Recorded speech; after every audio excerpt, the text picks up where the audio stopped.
Hello everyone, welcome back to my channel learn philosophy with Shreshtha Mukherjee. जैसे कि मैंने बताया था कि मैं कंटेम्पोरेरी इंडियन फ़िलोसफ़ी का स्टार्ट मैं ले रही थी। ऑलरेडी विवेकानंद के ऊपर हमने 2 क्लास किया था। फर्स्ट क्लास में इंट्रोडक्टरी क्लास था कंटेम्पोरेरी इंडियन फ़िलोसफ़ी का, एंड सेकेंड क्लास में विवेकानंद का हमने 1-2 टॉपिक पढ़ा था। उनका जो फ़िलोसफ़ी है उस पर कैसे उनका इन्फ्लुएंस हुआ, वो सारी चीज़ें हमने देखी। फिर रियलिटी एंड गॉड, कहाँ से गॉड का कंसेप्ट आया, क्यों आया, वो सब हमने देखा। अब हम आज पढ़ेंगे proofs for the existence of God.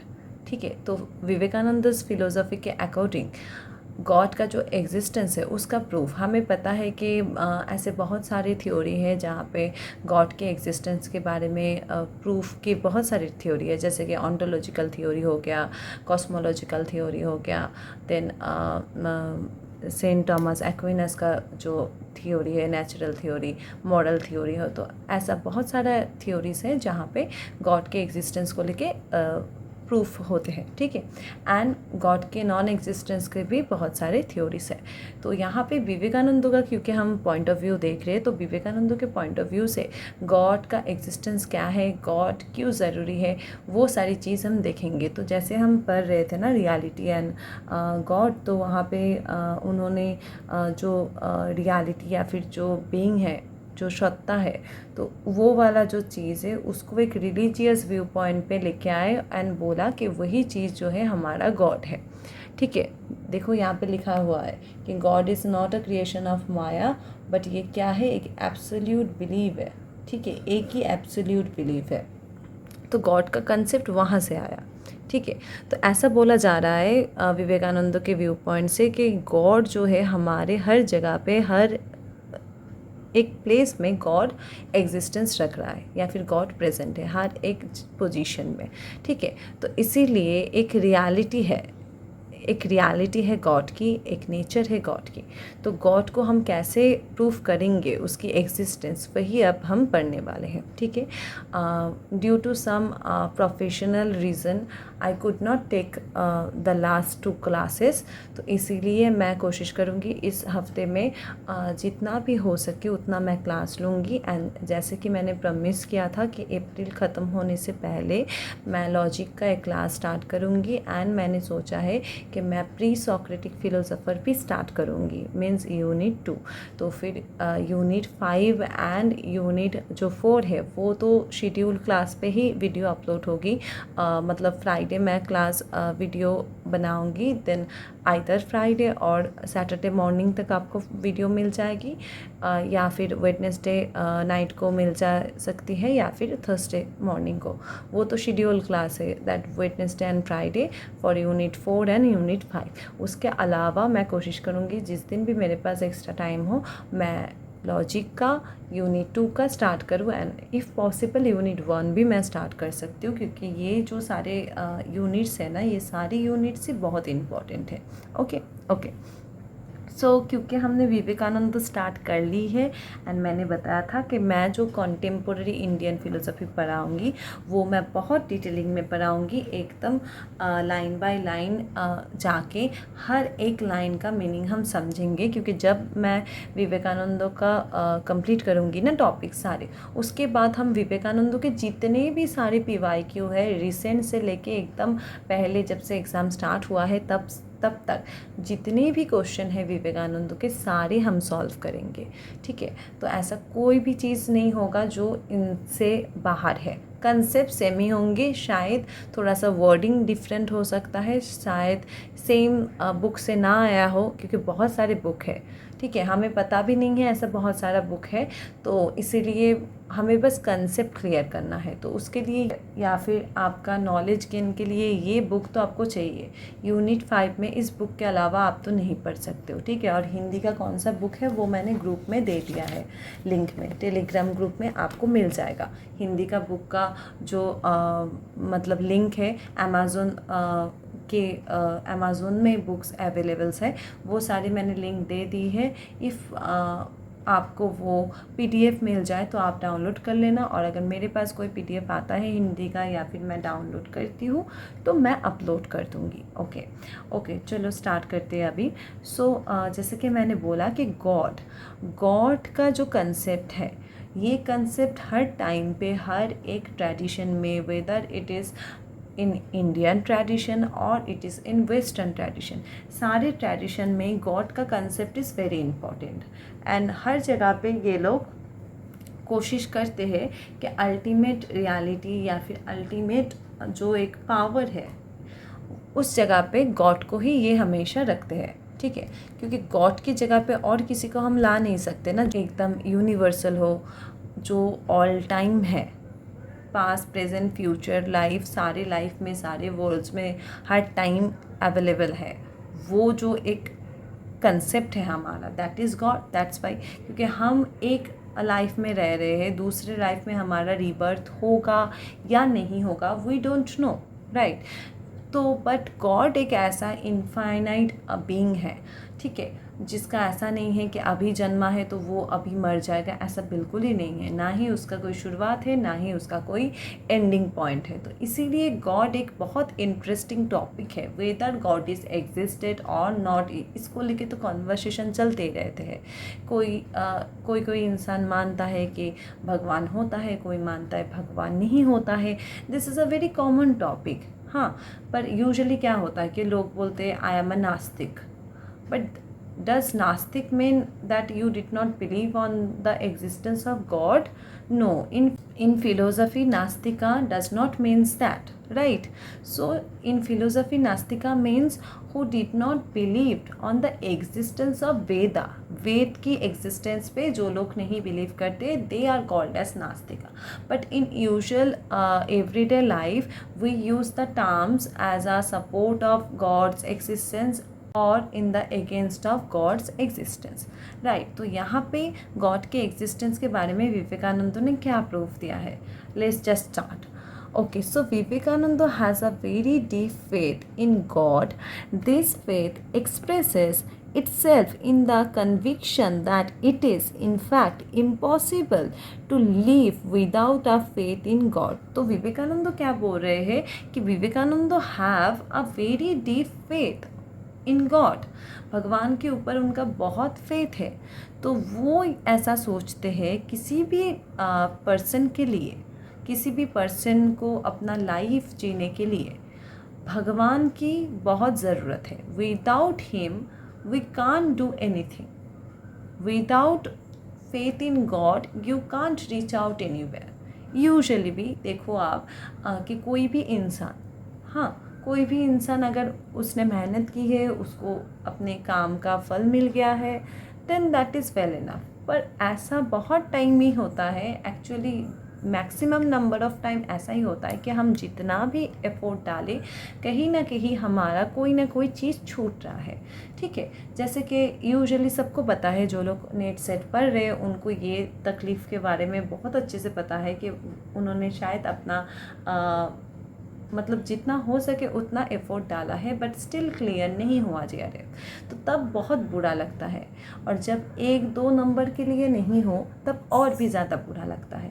पर देखो कि अगर आप ये सोच के चलो कि अच्छा हुआ, मान लो किसी का नेट हुआ है, ठीक है, या फिर मान लो किसी का नेट भी नहीं हुआ है, तो जिसका नेट नहीं हुआ है वो ये मान के तो चल ही सकते हैं कि नेट हमें चाहिए ही नहीं, हमें बस अब JRF ही चाहिए। और जिनका नेट हो गया है, JRF बाकी है, वो बस यही सोचो कि JRF तो भाई चाहिए, क्योंकि JRF मिलना ना अभी बस एक स्कॉलरशिप नहीं है, this is a image also. जब आप इंटरव्यू में बैठोगे और आपसे पूछा जाएगा वेदर यू क्लियर्ड JRF और यू हैव JRF और नॉट, तो तब ना वो चीज़ एक खुद में कमी लगती है कि यार मैं नहीं कर पाया JRF। तो ऐसा नहीं होना चाहिए। JRF का देखो स्टाइपेंड का एक एज लिमिट है, पर अगर आप स्टाइपेंड नहीं लेते हो, अगर मान लो आपका 30 या 35 एज हो गया है, तो आपको स्टाइपेंड वैसे भी नहीं मिलेगा, but still you could have applied for, you can achieve that tag also, आपको वो टैग मिल सकता है, एटलीस्ट आपको पैसा मिले या ना मिले, क्योंकि वो टैग बहुत इम्पॉर्टेंट है। आप एक प्रोफेसर बनोगे, you don't have a JRF। Net है कम्प्लीटली ओके, नेट या सेट होके भी बहुत सारे लोग इंटरव्यू देते हैं, उनका जॉब भी लग जाता है, वो प्रोफेसर भी बन जाते हैं, बट स्टिल वो लोग देने जाते हैं JRF का एग्ज़ाम, क्योंकि वो टैग बहुत इम्पॉर्टेंट है, राइट।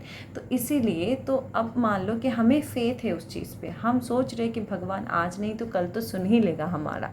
तो दैट मीन्स जब हम मुसीबत में होते हैं या जब हम कोई कॉम्प्लेक्स सिचुएशन में होते हैं, हम किसके बारे में सोचते हैं? जिस भी गॉड पे या जिस भी एक पावर पे हम बिलीव करते हैं उसके बारे में, या हम सोचते हैं universe please help me out, ऐसा सोचते? मान लो अगर कोई गॉड को बिलीव नहीं करता तो यूनिवर्स या फिर कोई एक पावर, कोई एक पॉजिटिव एनर्जी तो है ना।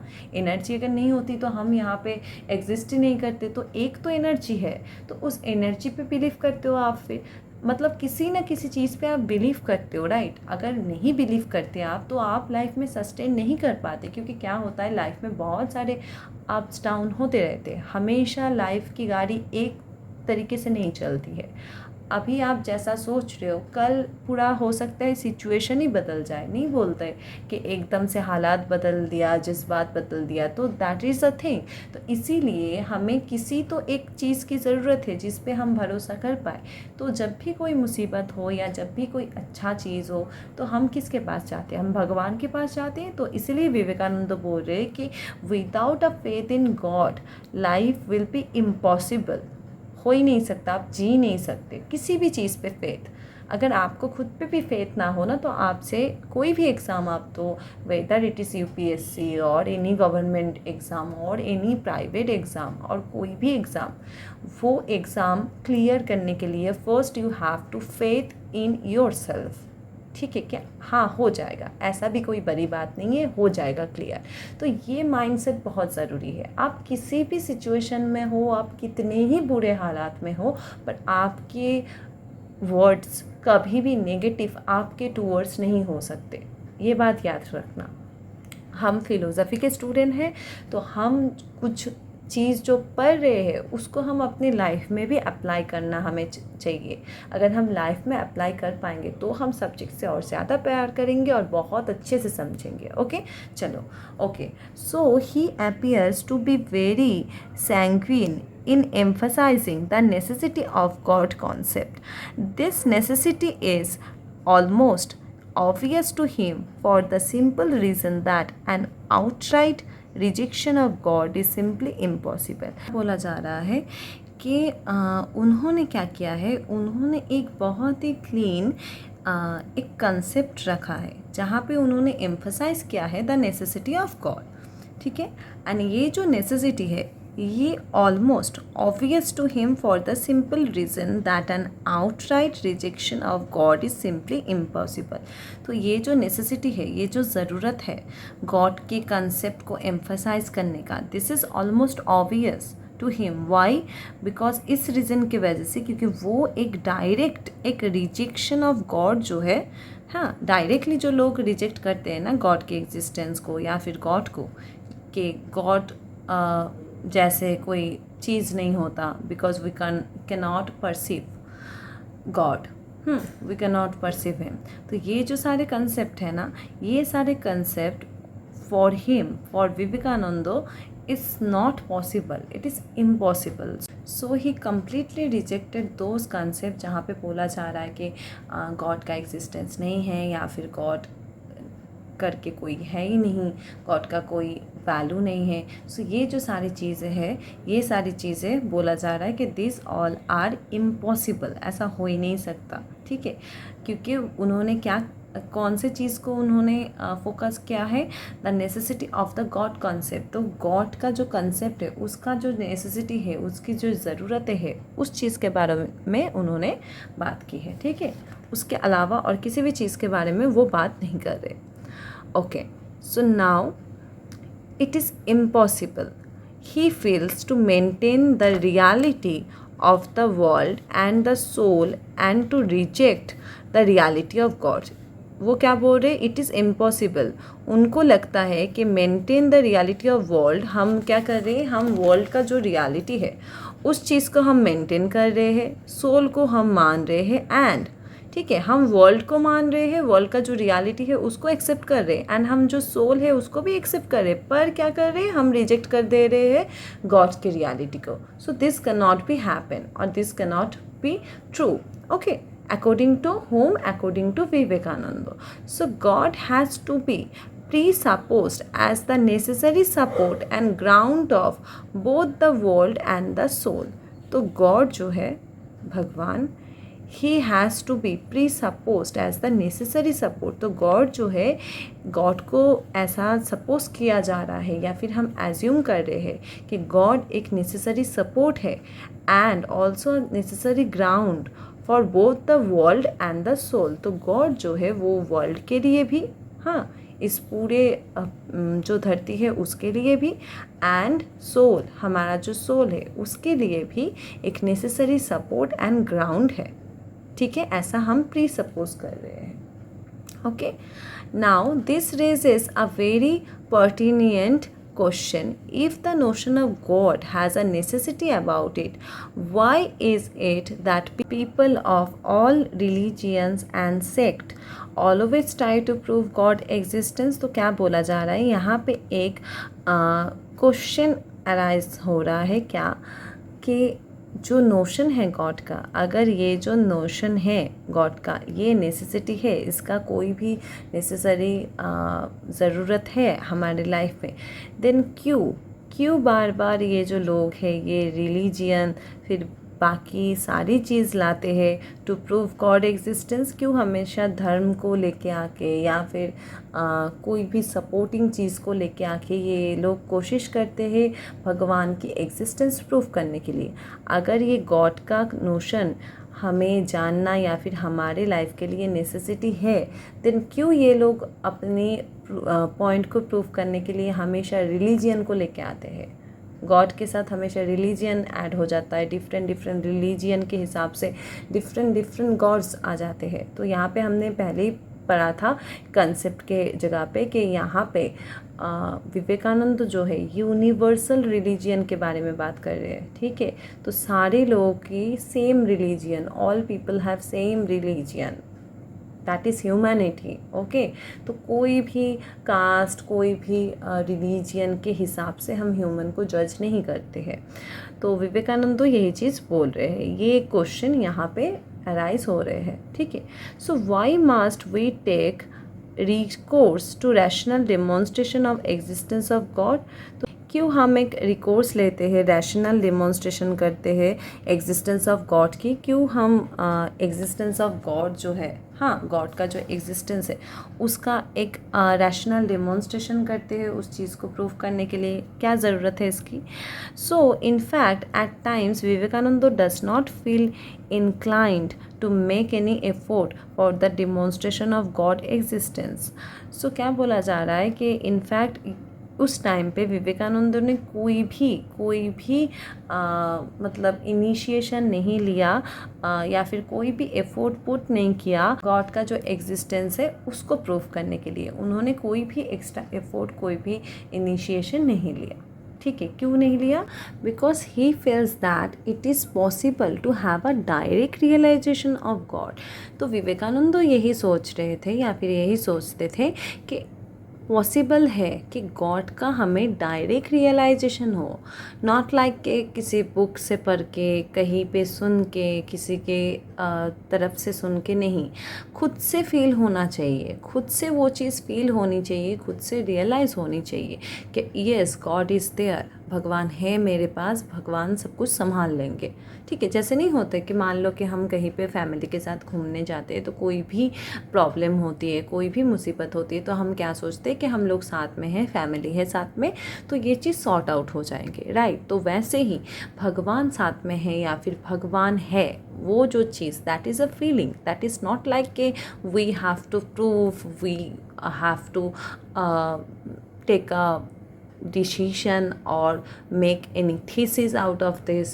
No, we just have to realize and feel the emotion, right. जैसे कि आप लोग देखे होंगे ऐसे बहुत सारे सोशल मीडिया में रील्स वगैरह आते हैं कि लोग जो है मंदिर में जाके रो रहे हैं, तो वो क्या वो रील्स के लिए रो रहे, आई डोंट नो, मे बी हो सकते हैं कुछ लोग शायद रील्स के लिए रो रहे हैं, पर मैंने जितना देखा है कि लोग मंदिर में जाके जो रोते हैं ना, मैंने यूजुअली अपने आसपास भी देखे हैं, तो वहाँ पे क्या होता है ना, वहाँ पे आपका एक फेथ है भगवान के ऊपर कि कोई भी आपकी प्रॉब्लम हो या कुछ भी हो, उस चीज़ पे आप उनसे मदद मांग रहे हो। और अगर मान लो कि आपका हालत बहुत ही मतलब ख़राब है, आपसे और हो ही नहीं रहा है वो चीज़ हैंडल, तो तब क्या होता है ना, हमारा इमोशनल कंट्रोल नहीं होता, तो वो चीज़ बाहर आ जाती है।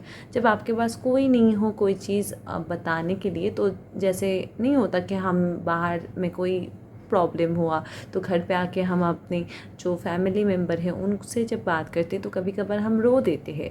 वाई? बिकॉज हमें लग रहा है कि यहाँ से हमें सपोर्ट मिलेगा, तो वहाँ पे हम अपना इमोशन जाहिर करते हैं, राइट। तो यहाँ पे वही बोला जा रहा है कि विवेकानंद ये सोचते हैं कि डायरेक्ट रियलाइजेशन पॉसिबल है गॉड का, ठीक है। तो इसीलिए और उन्होंने ये चीज़ कन्विंस्ड है वो इस चीज़ से कि जो रामकृष्ण है ना, जो उनके मतलब गुरु है श्री राम कृष्ण, तो वो जो है उनको डायरेक्ट रियलाइजेशन हुआ था भगवान का, उनको भगवान का साक्षात रियलाइजेशन या फिर साक्षात अनुभव हुआ था गॉड का, ठीक है।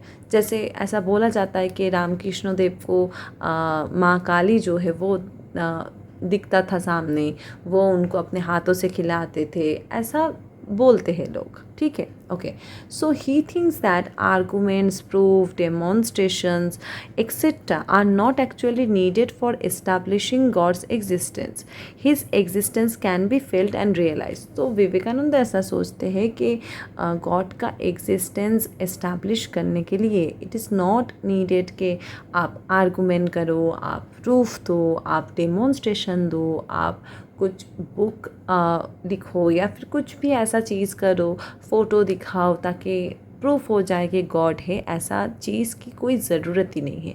Because it is just a feeling, ठीक है। You can feel God and you can feel the peace. आप लोगों में से कितने लोग गए होंगे, I don't know, if you ever go to Kashi, हाँ Varanasi, then you feel the energy. वहाँ पे ना एक लगता है कि है भगवान, I don't know why, but वहाँ पे एक वाइब है, वो एक ऑरा है ना, that is very positive aura.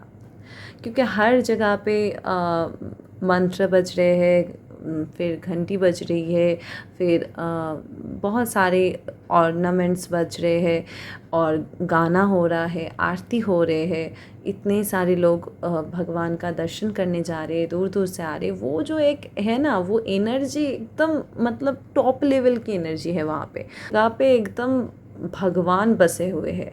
वो चीज़ ना, वो चीज़ फील होती है। तो यहाँ पे विवेकानंद तो वही चीज़ बोल रहे हैं कि it is about feeling, it is about कि आप क्या रियलाइज़ कर रहे हो। तो it is not about any proof or argument. Okay, so this does not mean that according to Vivekananda rational proof and demonstration do not have any value or worth. तो इसका मतलब ये नहीं है कि जो हम रैशनल प्रूफ बाकी थ्योरीज में पढ़ते हैं, डेमोन्स्ट्रेशन पढ़ते हैं, उसका कोई वैल्यू ही नहीं है, ऐसा बिल्कुल भी नहीं है। So it is wrong to presuppose the proof are needed only in cases of where direct evidence is not available.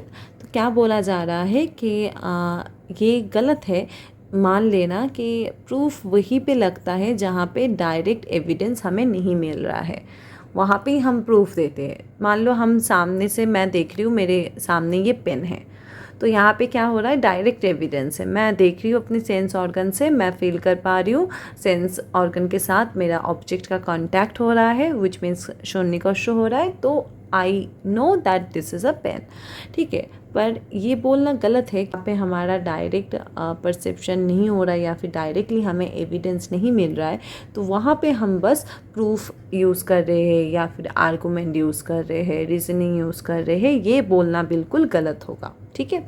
So in the case of God particularly, even if the possibility of direct realization is there, rational proofs have to be given at least one account of two factors. तो बोल रहा है कि ये जो God का conception है ना, तो यहाँ पे पर्टिकुलरली इफ़ पॉसिबिलिटी, यहाँ पे है पॉसिबिलिटी डायरेक्ट रियलाइजेशन की भगवान की, स्टिल यहाँ पे रैशनल प्रूफ दिए जा रहे हैं दो फैक्टर के ऊपर. कौन से दो फैक्टर के ऊपर? First, it is not possible for everybody to have the realization any day he likes, so that requires a year of rigorous discipline and meditation. तो क्या बोला जा रहा है कि ये जो एक रियलाइजेशन है ना कि भगवान है, या फिर मान लो कि जो रामकृष्ण देव है ना, तो वो एक बहुत बड़े योगी थे, राइट. तो उन्होंने साधना की थी उस चीज़ की. तो हर किसी को वो रियलाइजेशन नहीं होगा ना, हर किसी को भगवान नहीं दिखेगा. तो it is not possible for everyone. तो आप ये नहीं मान सकते, या फिर आप ये बोल भी नहीं सकते, मान लो कृष्णदेव जब भगवान को देख सकते तो हम भी देख सकते हैं, हमें भी भगवान आप आओ, हमें भी आपके साथ बात करनी है, 1 to 1 हमें कन्वर्सेशन करनी है. तो आप ऐसा बोलोगे तो क्या भगवान आ जाएगा आपको देखने? भगवान तो ब्लिंकिट या फिर स्विगी से नहीं आ सकते, राइट. तो इसीलिए ये जो चीज़ है ना, ये सबके लिए तो नहीं है. तो इसके लिए क्या लगता है, इसके लिए बहुत टफ, एकदम टफ से टफ मेडिटेशन, टफ से टफ डिसिप्लिन फॉलो अप करनी होगी. तब जाके लिबरेशन के थ्रू जब आप जाओगे, या फिर लिबरेशन की स्टेज पे आप ऑलमोस्ट पहुँचोगे, तब शायद आपको भगवान देखना आपके नसीब में हो. तो it is a very tough process. तो इट इज़ नॉट पॉसिबल कि सबको वो प्रोसेस मिलेगा, राइट. जैसे कि मान लो कि सबको अच्छी जॉब मिल रही है या सब अच्छे कमा रहे हैं, it is not necessary, right. तो कई लोग ऐसे हो सकते हैं जो अभी शायद कुछ कमा नहीं रहे हैं पर फ्यूचर में बहुत अमीर होंगे. पर अभी कुछ लोग हो सकते हैं अमीर थे, कुछ दिन पहले भी अमीर थे, अभी फ़िलहाल उनका सब कुछ चला गया है. तो ऐसे बहुत सारे सिचुएशन हो सकते हैं. तो हर सिचुएशन को हम एज्यूम करके ऐसा नहीं बोल सकते कि ऐसा ही होगा, राइट. तो इसीलिए बोल रहा है कि it is not possible for everybody to have the realization any day he likes, ठीक है. सो इसीलिए इसके लिए क्या ज़रूरत है, साल के ऊपर साल जो लोग सन्यासी होते हैं या फिर जो लोग योग साधना करते हैं, उनका क्या होता है, वो लोग साल के ऊपर साल, शायद कितने सालों से वो लोग जंगल में या फिर पहाड़ों पे हैं, उनको खुद भी नहीं पता, ठीक है.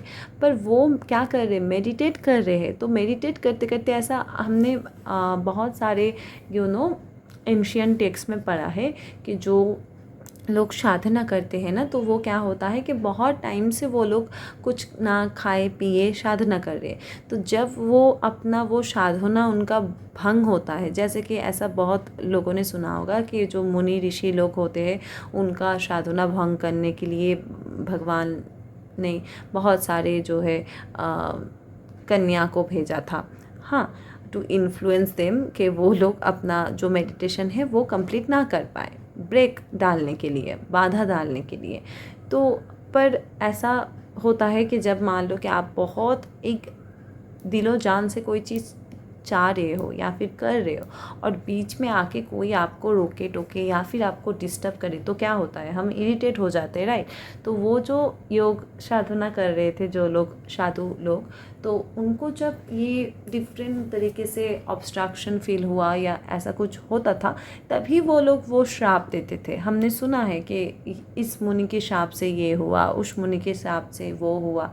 तो ये जो चीज़ है जो वो लोग अभिशाप देते थे, इसीलिए क्योंकि वो एक फोकस काम कर रहे हो और आप जाके उस पर बाधा डाल रहे हो.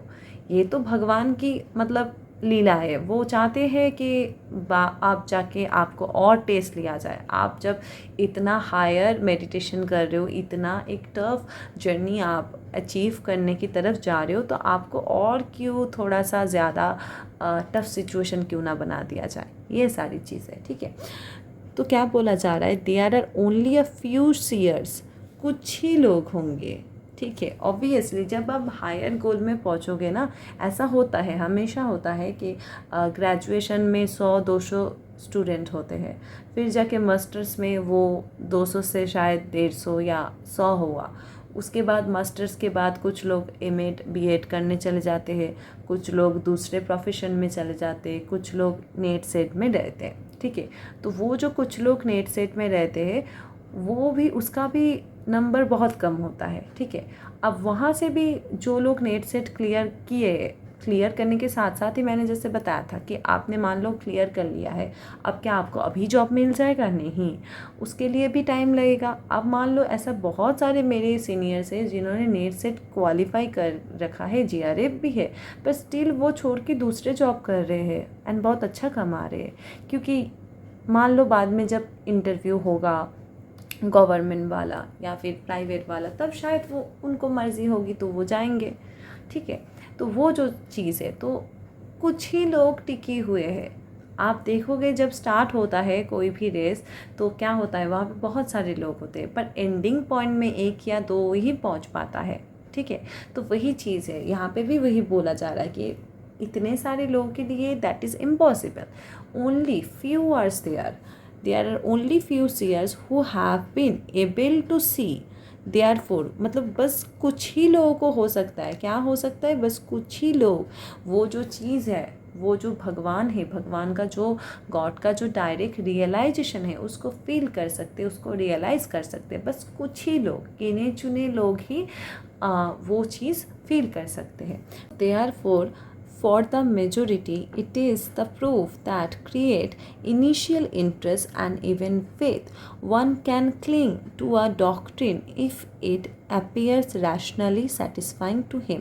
तो यही बोला जा रहा है कि ये फिर जो majority of number of people है उनके लिए क्या बोला जा रहा है, कि उनके लिए बोला जा रहा है कि ये जो प्रूफ है ना, ये एक इनिशियल इंटरेस्ट क्रिएट कर रहा है एंड एक फेथ भी क्रिएट कर रहा है। तो कोई भी पर्सन जो ये डॉक्ट्रिन मान रहा है, ठीक है, तो वो क्या कर रहा है, वो रैशनली खुद को सेटिस्फाई कर रहा है या फिर खुद के जो थॉट्स है उसको सही बता रहा है, ठीक है।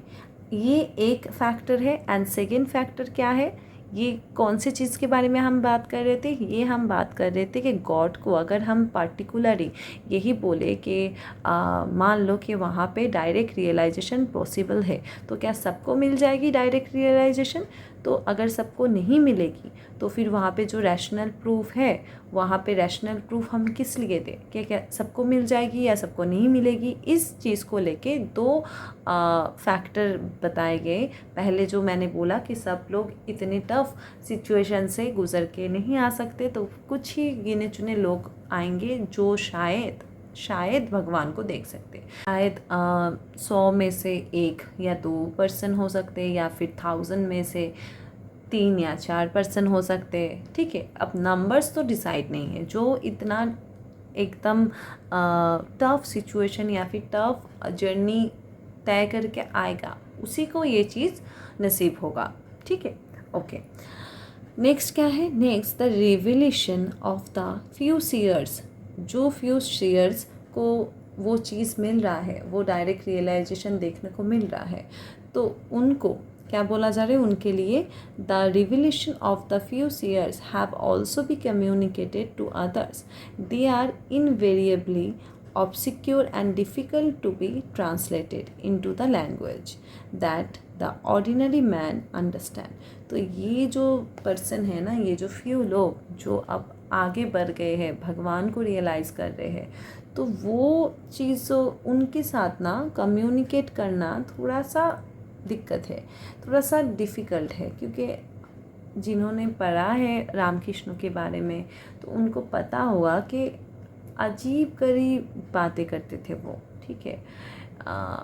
अब मान लो कि बहुत सारे लोग हैं, ठीक है, उसके सामने भगवान के सामने बहुत सारा खाना वाना रख दिया है। अब वो क्या कर रहा है, वो खुद भी खा रहा है एंड भगवान को भी खिला रहा है। अब लोग देख के क्या सोचेंगे कि ये तो पागल है, कि ऐसा कौन करता है। यूजुअली भी हम जब पूजा पाठ करते हैं ना, तो हम अपने खाते खाते तो भगवान को नहीं खिलाते हैं ना, भगवान को पहले दे देते हैं, खाना अर्पित कर देते हैं, उसके बाद हम खाते हैं। अब भगवान को खिला रहे हैं, हम भी खा रहे हैं, झूठा तो भगवान को नहीं खिलाते। तो ये कोई भी देखेगा तो वो सोचेगा कि यार ये तो पागल है, पर वो तो वैसे नहीं सोच रहा है, क्योंकि वो भगवान को देख रहा है, भगवान उसके लिए अपनी फैमिली मेम्बर के जैसा बन गया है, तो उसको लग रहा है दिस इज़ नॉर्मल। मान लो कि जैसे हम अपने फैमिली मेम्बर के साथ तो झूठे खाना शेयर कर ही सकते हैं ना। मान लो कोई चीज़ मैं खा रही थी, मैं कंप्लीट नहीं कर पाई, तो मेरे मम्मी पापा या फिर बहन बोल दिए दे दो मैं खा लेती हूँ, राइट। तो वो जो चीज़ है कि ताकि वेस्ट ना हो, तो वो जो चीज़ है वो हम फैमिली मेम्बर के साथ करते, पर क्या भगवान के साथ हम करेंगे? या फिर बाहर के लोगों के साथ भी हम नहीं करते, बाहर के लोगों को भी हम अपना झूठा खाना या झूठा पानी नहीं देते हैं, राइट। यही चीज़ हम बचपन से सीख के आए हैं। तो जब आप वो भगवान के साथ कर रहे हो, क्योंकि भगवान हमारे नज़र में क्या है, एक पावर है, सुपर पावर है, तो हम इतना डरते क्यों है? यार भगवान देख रहा है, मैं कुछ गलत करूँगी तो मेरे साथ भी गलत होगा, तो हमें हमेशा डर रहता है भगवान की। पर जो कुछ लोग, कुछ गिने चुने लोग इस पोजीशन में पहुंच रहे हैं ना, उनको अब कोई डर नहीं है, क्योंकि उनको तो रियलाइज़ हो गया है, डायरेक्ट रियलाइजेशन हो रहा है उनको गॉड का, तो उनका डायरेक्ट रियलाइजेशन हो गया है। तो यहाँ पे क्या बोला जा रहा है कि ये जो डायरेक्ट रियलाइजेशन है या फिर ये जो स्टेज के बारे में बात किया जा रहा है, ये सबके लिए नहीं है, सब कोई इसको समझ नहीं पाएगा, सबके लिए ये इतना टफ सिचुएशन कॉमन मैन लोगों के लिए नहीं है। तो ये जो रियलाइजेशन या फिर ये जो ट्रूथ है, ये कॉमन मैन जो है या फिर जो जनरल पीपल है, उनके एकदम ही मतलब उनके क्या बोलते हैं, उनके दिमाग में या फिर उनके अंडरस्टैंडिंग में नहीं आएगा। तो इसीलिए क्या करना चाहिए हमको ये जो एक रैशनल नॉलेज है, रैशनल नॉलेज है, उसका क्या एक्सप्लेनेशन है, ये सब जो चीज़ है, ये सब चीज़ ताकि कॉमन मैन समझ पाए, उसके लिए हमें उस चीज़ को थोड़ा सा नॉर्मलाइज करना पड़ेगा, कि ताकि कॉमन मैन जो जनरल ऑर्डिनरी पीपल है उनको भी समझ में आए कि एक्चुअल में गॉड के साथ कनेक्ट करना क्या होता है, व्हाट इज़ अबाउट गॉड।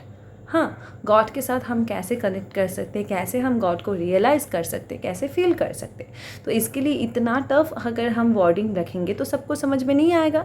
तो इसीलिए उस चीज़ को थोड़ा सा नॉर्मल लैंग्वेज में हमें उसको इंटरप्रेट करना होगा। देखो यहाँ पे वही बोला जा रहा है, the revelation of the few seers have also to be communicated to others, they are invariably obscure and difficult to be translated into the language that the ordinary man understand. So rational proofs and demonstrations serve the purpose of interpreting this truth. तो जो rational proofs है, जो demonstration है, वो क्या purpose लेके हम interpret करना चाहते हैं, ताकि ये जो ट्रूथ है, ये जो ट्रूथ के बारे में जो कम्युनिकेशन है या फिर जिस बारे में हम बात कर रहे हैं, वो चीज़ कॉमन मैन या फिर ऑर्डिनरी पीपल तक भी पहुँचे। ठीक है, okay. So but how can God existence be demonstrated, but कैसे हम भगवान का एग्जिस्टेंस को डेमोन्स्ट्रेट कर सकते, कैसे हम गॉड का जो एग्जिस्टेंस है या फिर गॉड है या नहीं, ये जो चीज़ है, इसको हम कैसे एक्सप्लेनेशन देंगे, इसका क्या ही एक्सप्लेनेशन देंगे हम इसका। ठीक है, तो ये क्वेश्चन पूछा जा रहा है। अब विवेकानंद क्या बोल रहे हैं, विवेकानंद बिलीव्स दैट ये जो गॉड का एग्जिस्टेंस है, इसका एक्सप्लेनेशन भी दिया जा सकता है एंड इसका डेमोन्स्ट्रेशन भी किया जा सकता है। ठीक है, डेमोन्स्ट्रेशन हम कर सकते हैं, ऐसा नहीं है कि नहीं कर सकते हैं। तो देखो क्या बोल रहे हैं, Vivekananda believes in the possibility of such a demonstration and follows almost the same procedure that is normally adopted by rational demonstration of this kind।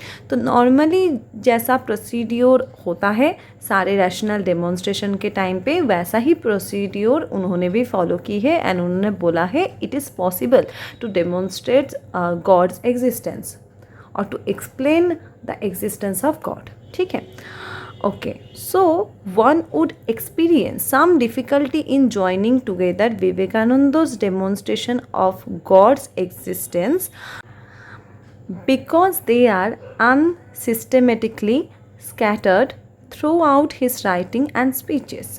तो क्या बोला जा रहा है कि कोई भी पर्सन को डिफ़िकल्टी फील हो सकती है कि विवेकानंद ने जो गॉड के एग्जिस्टेंस के ऊपर डेमोन्स्ट्रेशन दिया है ना, ये समझने में किसी भी पर्सन को थोड़ा सा डिफ़िकल्टी हो सकती है, बिकॉज उन्होंने कोई सिस्टमेटिक प्रोसीड्योर फॉलो नहीं किया है। उन्होंने थोड़ा सा अनसिस्टमेटिकली थोड़ा सा मतलब नहीं होता कि मान लो कि हम कोई सिलेबस पढ़ रहे हैं, हाँ सिलेबस कंप्लीट करना है हमको, तो हम यूजुअली क्या करते हैं, यूनिट 1 से स्टार्ट करते हैं, फिर यूनिट 1 कंप्लीट हो तो यूनिट 2 स्टार्ट करते हैं, राइट।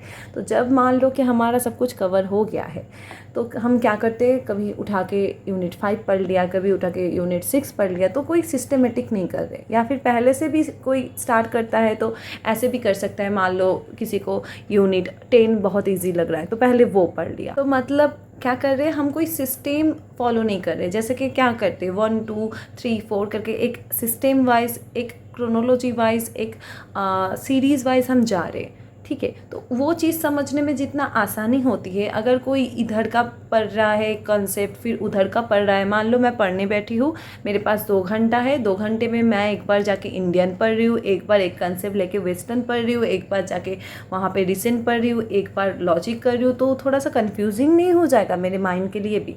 कुछ भी हो सकता है, कुछ भी मुझे याद ना हो, ठीक है। तो हम हमेशा सिस्टमेटिकली करते हैं। अगर हम 1 आवर पढ़ेंगे तो 1 आवर ही एक ही यूनिट को पढ़ते हैं, ऐसे करके हम पढ़ते हैं ना। मान लो कि टीचिंग एप्टीट्यूड पढ़ना 1 घंटा, अब 30 मिनट्स में तो कोई पढ़ाई नहीं हो सकती ना। अभी अगर मान लो आप नया स्टार्ट कर रहे हो तो आपको थोड़ा सा तो समझने में टाइम लगता है।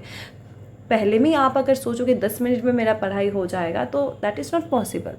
हो सकता है शायद 1-2 कंसेप्ट हो जाए, पर अगर आप मान लो कि आपको पूरा सिलेबस कंप्लीट करना है तो एटलीस्ट एक दिन में आपका 3 से 4 कंसेप्ट होगा, अगले दिन फिर से 3-4 कंसेप्ट, ऐसे करके होता है ना, क्योंकि समझने में टाइम लगता है। एक बार आप जैसे समझ लिया, उसके बाद जब आप रिवीजन करोगे उस पर उतना टाइम नहीं लगता। तो वही बात है कि विवेकानंद ने अपना थ्योरी ना थोड़ा सा एकदम ही मतलब सिस्टमेटिकली नहीं किया है कि यहाँ से स्टार्ट हो रहा है उसके बाद ये आ रहा है उसके बाद दूसरा एक चीज़ आ रहा है, ऐसा नहीं किया है। थोड़ा सा अनसिस्टमेटिकली उन्होंने गॉड का एग्जिस्टेंस को डिस्कस किया है या फिर डेमोन्स्ट्रेशन दिया है। तो इसीलिए नॉर्मल लोगों को थोड़ा सा समझने में दिक्कत होती है उनका राइटिंग या फिर स्पीच से, ठीक है। बहुत सारे उनके राइटिंग से, बहुत सारे उनके स्पीच है, तो ये सारे स्पीच से पढ़ने में थोड़ा सा दिक्कत होता है। So he is after all not an academic philosopher. तो obviously Vivekananda contemporary Indian philosopher है, पर वो एकेडमिक फिलोसोफर नहीं है। जैसे कि हम एकेडमिक फिलोसोफर में, जैसे हम वेस्टर्न फिलोसफी में बोलो या फिर इंडियन में देखना, एक ट्रेडिशन फॉलो करके क्या हो रहा है ना, 1 बाय 1 पहले थ्योरी ऑफ नॉलेज के बारे में बात किया जा रहा है, फिर वहाँ पे आ रहा है मेटाफिज़िक्स, फिर वहाँ पे आ रहा है तुम्हारा उनका एथिक्स, फिर उनका लॉजिक होगा तो लॉजिक, तो ऐसे करके एक सिस्टमेटिक वाइज चल रहा है। तो पर विवेकानंद कोई एकेडमिक फिलोसोफर तो थे ही नहीं, तो इन्होंने इसीलिए जो चीज़ उनको सही लगा, जो चीज़ उनको लगा कि इस टॉपिक के बारे में हमें बात करनी चाहिए, हमें समझनी चाहिए, उस बारे में उन्होंने बात करना स्टार्ट कर दी। तो इसीलिए कोई सिस्टम उन्होंने फॉलो नहीं किए। तो अगर आप उनका कोई राइटिंग या फिर कोई स्पीच पढ़ के ये चीज़ समझना चाहो तो आपके लिए थोड़ा सा डिफ़िकल्ट हो सकता है। Okay, so naturally it is not possible for him to be systematic in the manner of a man of a technical philosophy, ठीक है, क्योंकि वो थोड़ा सा टेक्निकल फिलोसफी के पर्सन थे, तो उनके लिए बिल्कुल ही सिस्टमेटिक होना पॉसिबल ही नहीं है। But one come across in Vivekananda's writing demonstration of both kinds, a posteriori and a priori। तो यहाँ पे क्या बोल रहे हैं, पर कोई अगर विवेकानंद का जो राइटिंग्स है वहाँ पे उस राइटिंग्स को कोई अच्छे से पढ़े एंड उसको डेमोन्स्ट्रेट करे, ठीक है, उसका एक्सप्लेनेशन देना चाहे, तो वहाँ से 2 चीज़ निकल के आती है। क्या क्या 2 चीज़? वन है आ पोस्टेराई एंड आ प्रायोराई। तो हमने ये कांट में पढ़ा है, इमानुअल कांट, जहाँ पे हमने ये चीज़ कांट में पढ़ा है, इमानुअल कांट पे, जहाँ पे काइंड ऑफ जजमेंट में ये बताया जा रहा है कि a priori judgement, a posteriori judgement, then analytic judgement, synthetic judgement. तो ए प्रायोराई जजमेंट क्या होता है, आई होप कि you all know, but still मैं थोड़ा सा बताती हूँ कि सो ए प्रायोराई एंड ए पोस्टराई क्या होता है। मान लो I am saying that 2 + 2 = 4, okay. So 2+2 = 4 ये हर एक वर्ल्ड में, हर एक टाइम में, हर एक स्पेस में this is a true, right, this is a tautologous statement. ये कभी गलत हो ही नहीं सकता। यू कांट से कि 2+2 4 नहीं होता, 5 होता है, या फिर 3 होता है, या फिर 0 होता है, राइट। क्योंकि आप ये काउंट करके देख सकते हो, आप ये 1 1 करके 4 1 लिख के भी देख सकते हो, ऐड करके कि 2+2 4 ही होगा, ओके, 5 नहीं होगा। क्यों 5 नहीं होगा? Because this is a universal truth. तो ए प्रायोरी स्टेटमेंट क्या होता है? जो एक्चुअली हमारा रीज़न से आता है, ठीक है, रीज़न से आता है, एंड जो ऑलवेज ट्रू होता है, which is all time true. And a posteriori statement क्या होता है? जो एक्सपीरियंस बेस्ड होता है, जहाँ पे पॉसिबली ट्रू या फिर पॉसिबली फॉल्स हो सकता है। मान लो मैंने बोला कि कल हो सकता है बारिश हो, अब हो सकता है कल बारिश ना हो, ठीक है, और हो सकता है कल बारिश हो, तो दैट मीन्स कि we don't have a assurance कि कल होगा ही बारिश, ओके।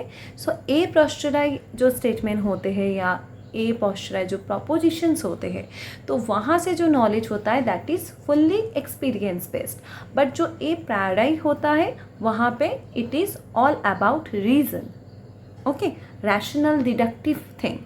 एंड जो ए पोस्टराइज है वहाँ पे एक्सपेरिमेंटल होता है, इंडक्टिव हम बोल सकते हैं, ठीक है। जैसे कि मैंने बोला कि 2+2 = 4 एक स्टेटमेंट है जो हमने क्वाइन में भी पढ़ा है, या फिर हम पढ़ेंगे क्वाइन में, that all bachelors are unmarried man. ये एक एनालिटिक ट्रूथ है।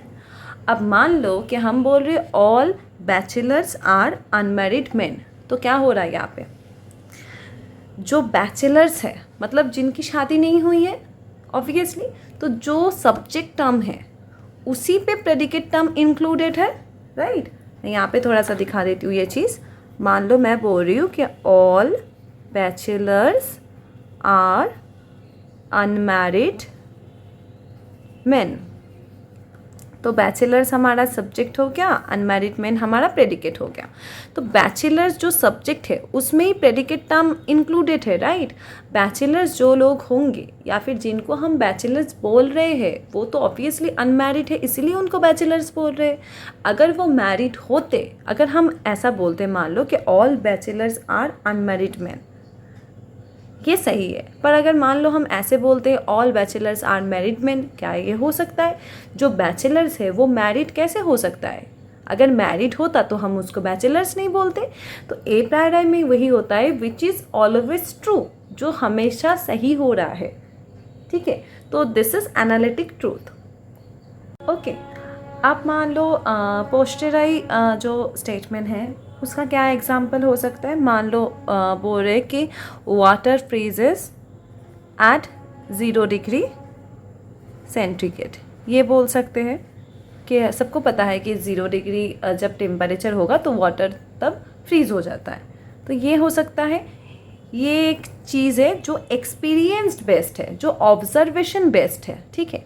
पर यहाँ पे एक्सपीरियंस नहीं चाहिए, सबको पता ही है कि सब्जेक्ट जो टर्म है विच मीन्स अनमैरिड मैन, तो यहाँ पे water freezes at 0 degree Celsius, या फिर मान लो the sun is out today, अगर मान लो हम देख रहे कि हाँ बाहर है, सूरज दिख रहा है, तो वो चीज़ सही है। अगर मान लो आज सूरज दिख ही नहीं रहा है, ठीक है, कहीं है ही नहीं, सूरज निकला ही नहीं है, तो वो जो चीज़ है वो फिर उस हिसाब से होगा। तो दिस इज़ एक्सपीरियंस बेस्ड, हमें पता है कि डेली सूरज आता है, डेली सूरज निकलता है, तो फिर हम उस चीज़ को ऑब्वियस मान लेते हैं because it is ultimately experience based, ठीक है। तो यहाँ पे विवेकानंदों ने अपनी राइटिंग में दो चीज़ के बारे में एक्चुअली उन्होंने जो अपना फिलोसफी लिखा है वहाँ पे दो चीज़ के बारे में हम बात कर रहे हैं, एक तो है पोस्टराइज एंड एक है ए प्रायोराइज। उनका जो थ्योरी है ना उसमें दोनों टाइप के एक्सप्लेनेशन होगा, एक तो रैशनल होगा विच इज़ ए प्रायोराइज, और एक होगा ए पोस्टराइज जो है एम्पिरिकल या फिर एक्सपीरियंस बेस्ड, ओके। क्या बोला जा रहा है? Certain arguments seek to prove God on the basis of his evidence and effect discovered in the world which is a posteriori demonstration.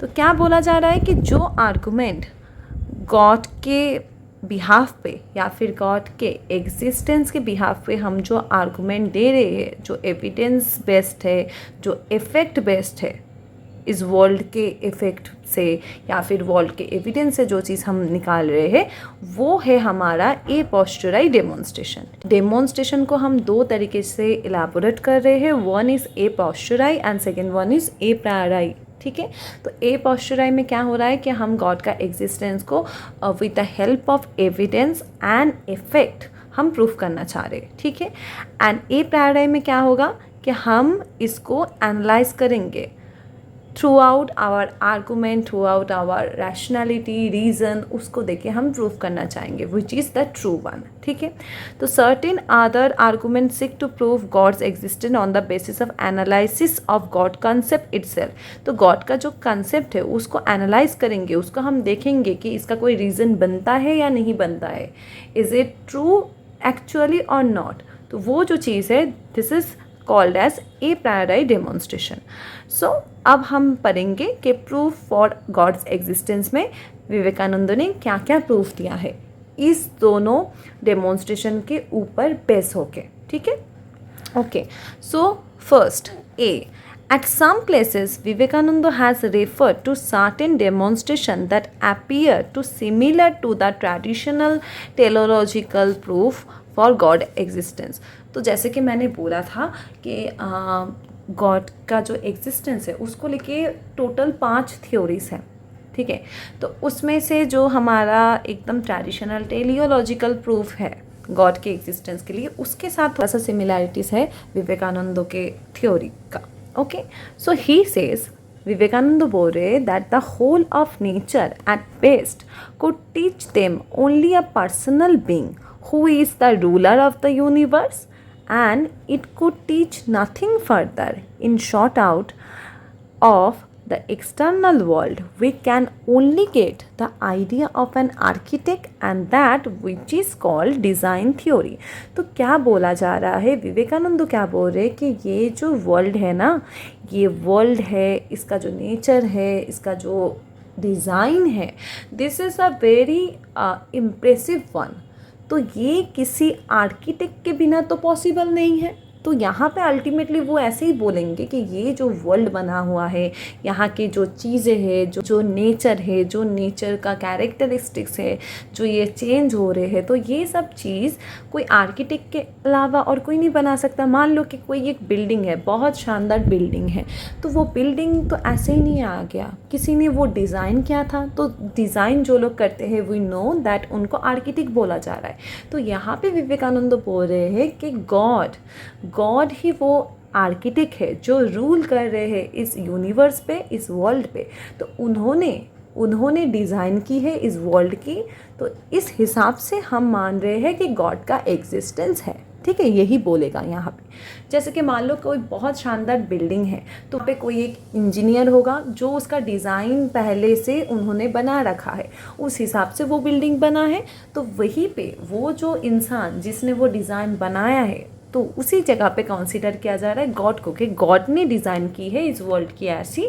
तो फिर ये जो यूनिवर्स है या फिर ये जो वर्ल्ड है, उसका रूलर, उसका आर्किटेक्ट या फिर उसका डिज़ाइन किसने किया है, गॉड ने किया है। तो इस बिहाफ पे हम बोल सकते हैं कि गॉड इज़ प्रेजेंट या फिर गॉड का एग्जिस्टेंस है।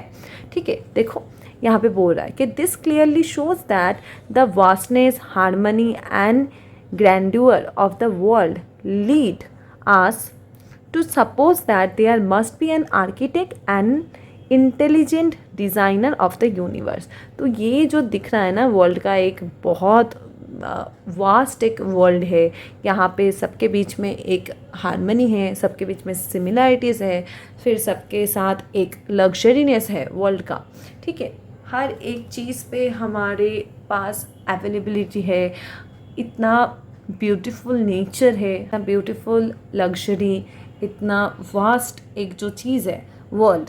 तो ये चीज़ अगर कोई आर्किटेक्ट या फिर कोई डिज़ाइनर नहीं बनाता है तो फिर यूनिवर्स नहीं बनता।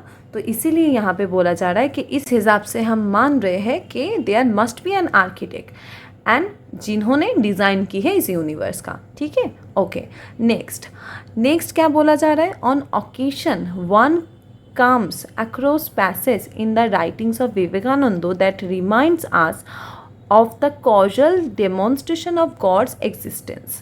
He comes to find the evidence of God scattered everywhere.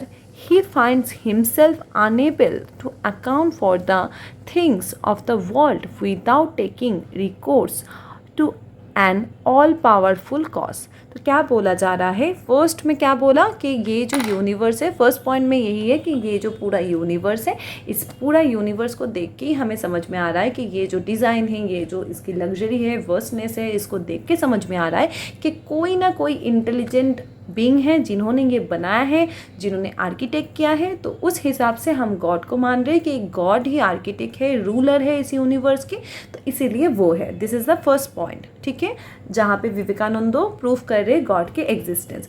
Second point में क्या बोला जा रहा है कि there must be a causal relation, ठीक है, कोई एक कॉजल रिलेशन या फिर कॉजल एक्सप्लेनेशन है गॉड के एग्जिस्टेंस का, ठीक है। तो कोई चीज़ हमें पता है, cause and effect, causal law of causation हो या फिर कॉजल रिलेशन हो, वहाँ पे क्या बोला जाता है, मानो कि मैंने आग में अपना हाथ दिया है तो फिर मेरा हाथ 200% जलेगा ही जलेगा, राइट। तो यहाँ पे बोला जा रहा है कि कॉजल एक चीज़ है, कॉज एंड इफेक्ट है, कोई कॉज हो रहा है उसके पीछे कुछ ना कुछ इफेक्ट आएगा, ठीक है, या फिर कोई इफेक्ट हो रहा है तो उसके पीछे कोई ना कोई कॉज होगा। तो वो चीज़ हम पढ़ेंगे कि उस हिसाब से गॉड का एग्जिस्टेंस बताया जा रहा है। क्या बोला जा रहा है कि ये जो सारी चीज़ें हैं, ये वर्ल्ड के जितने सारी चीज़ें हैं ना, ये चीज़ें कैसे आया, कैसे इतना पावरफुल चीज़ आया, तो उन सब चीज़ का कॉज कौन है, गॉड। तो यहाँ पे एविडेंस यही ढूंढना चाह रहा है कि ये जो हर जगह पे हम बोले जा रहे गॉड है, ठीक है, तो अगर गॉड है तो फिर ये जो सारे वर्ल्ड की चीज़ें हैं जो हम हर जगह पे बोले जा रहे हैं कि गॉड है, क्यों है गॉड, बिकॉज ये जो इतने सारे पावरफुल चीज़ें हैं, इतनी सारी चीज़ है वर्ल्ड में, ये सब चीज़ इसीलिए हो रहा है क्योंकि there are some powerful causes behind those things. Okay, so in the world we come across many things whose origin and movement cannot be accounted for in any naturalistic term. So we are not their authors, and as such we are forced to conceive of the divine author. So Vivekananda says a stone falls and we ask why. क्या बोला जा रहा है कि ये जो world में इतनी सारी चीज़ें हो रही है ना, तो उसका ओरिजिन क्या है, उसका मूवमेंट क्या हो रहा है, ये सब हमने कभी पूछा नहीं है, या फिर ये सब जानने की हमने कभी कोशिश नहीं की, क्योंकि इसका कोई भी नेचुरलिस्टिक कोई टर्म, कोई किसी भी ऑथर ने इस बारे में कोई बात नहीं की है, किसी भी ऑथर ने इस बारे में कोई बात नहीं की है। तो विवेकानंद क्या बोल रहे हैं, मान लो कि कोई एक पत्थर गिर रहा है या फिर कोई एक चीज़ गिर रहा है, तो हम पूछते हैं कि क्यों गिर रहा है। When a stone falls, we ask why. So why? जैसे कि मान लो कि यूजुअली इंटरव्यू में ये सवाल पूछा जाता है कि आपको क्यों करना है ये जॉब, Why you think कि यही जॉब आपको करना है।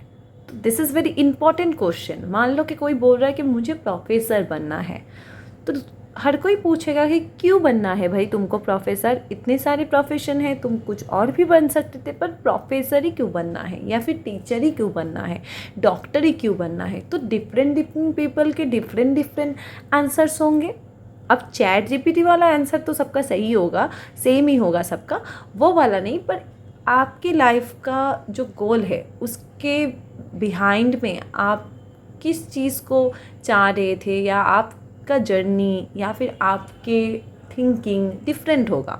हर एक पर्सन का डिफरेंट डिस्क्रिप्शन होगा, या फिर डिफरेंट एक्सप्लेनेशन होगा कि उसको क्यों करना है वो जॉब। तो वैसे ही जब नेचुरली नॉर्मल जगह पे कोई एक चीज़ होता है, तो वहाँ पे हम ये सवाल पूछते हैं क्यों, Y this is happening, right. तो वही सवाल विवेकानंद भी पूछ रहे हैं। सो बोल रहे this question is possible only on the supposition that nothing happens without a cause. Exactly.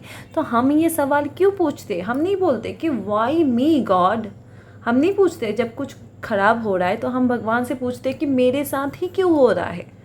तो अब अगर मान लो कि भगवान आपको बोल दे कि आपके साथ तो इतना कुछ अच्छा हुआ, तब तो आपने नहीं बोला कि मेरे साथ क्यों हो रहा है। अब जब बुरा हो रहा है तो आप बोल रहे हो मेरे साथ क्यों हो रहा है, राइट। तो हम यूजुअली ये पूछते हैं कि मेरे साथ ही क्यों, why with me, why this is happening, right.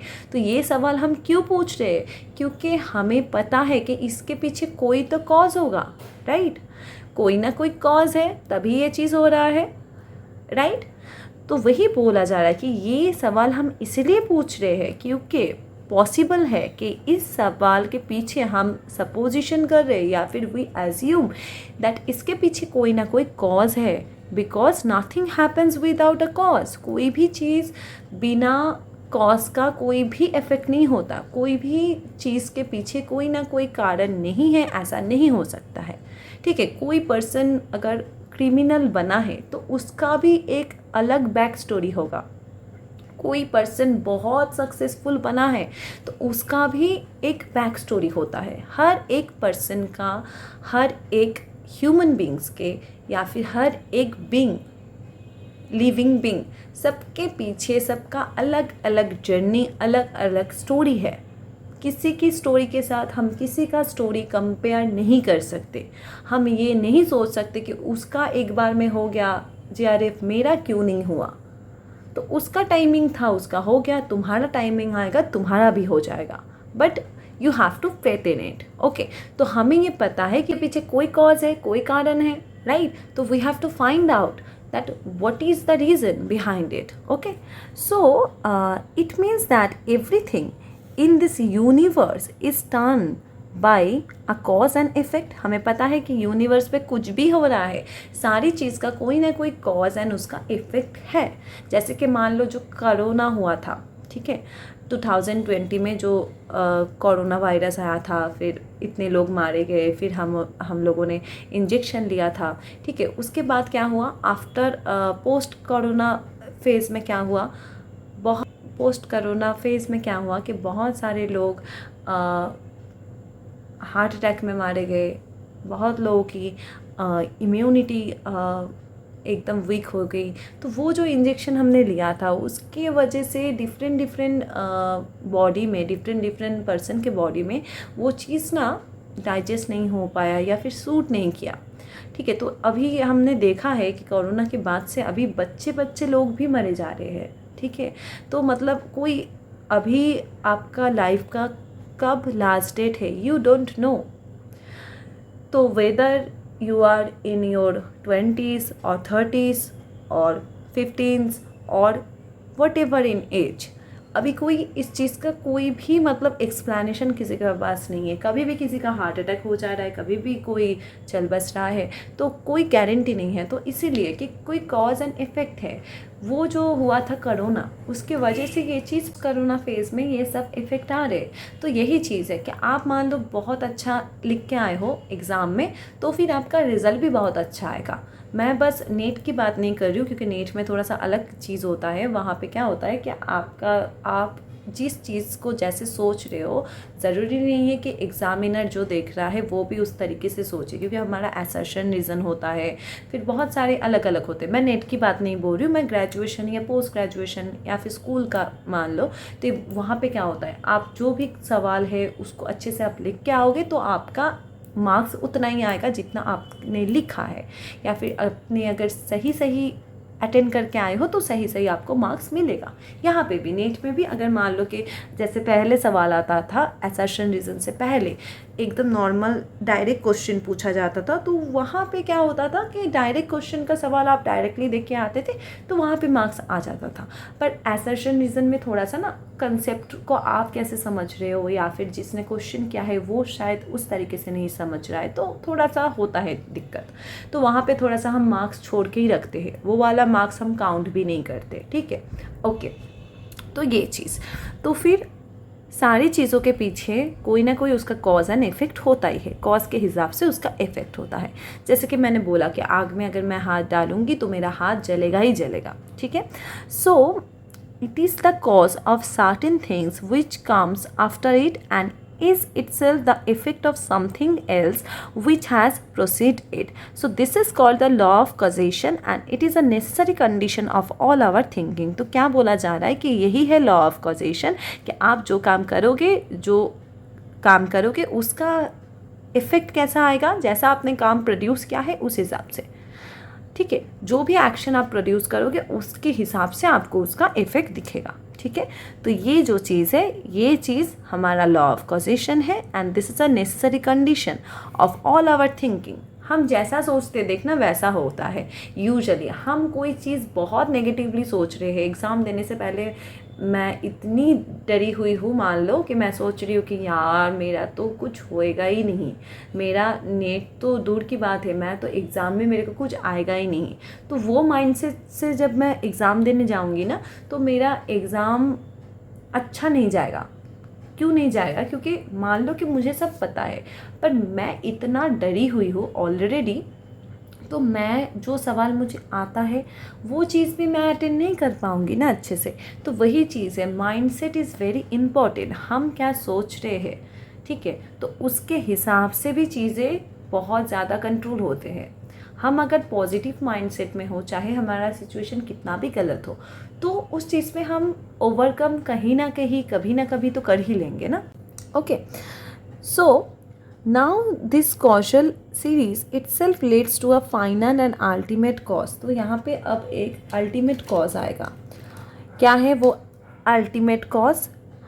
To a cause which although is the cause of everything and it itself not caused, that according to Vivekananda it is the absolute or God। तो यहाँ पे क्या बोला जा रहा है कि हर एक सिचुएशन के पीछे, हर एक काम के पीछे उसका कॉज एंड इफेक्ट का चीज़ होता है, लॉ ऑफ कॉजेशन होता है। तो अब यहाँ पे हर एक चीज़ के पीछे अल्टीमेट एक चीज़ को एक्सेप्ट किया जा रहा है विच इज़ द एब्सोल्यूट और द गॉड, ठीक है। तो विवेकानंद बोल रहे कि ये जो चीज़ है फाइनल एक अल्टीमेट कॉज है हमारा। हर एक चीज़ होने के पीछे एक रीज़न है, एक कांस्टेंट रीज़न है। वो रीज़न कौन है? वो रीज़न है एब्सोल्यूट बोला जा रहा है या फिर उसको गॉड बोला जा रहा है, ठीक है। That which exist by itself alone and can not have a cause. God का कोई कॉज नहीं है, गॉड क्यों है उस चीज़ का कोई कारण नहीं है, ठीक है।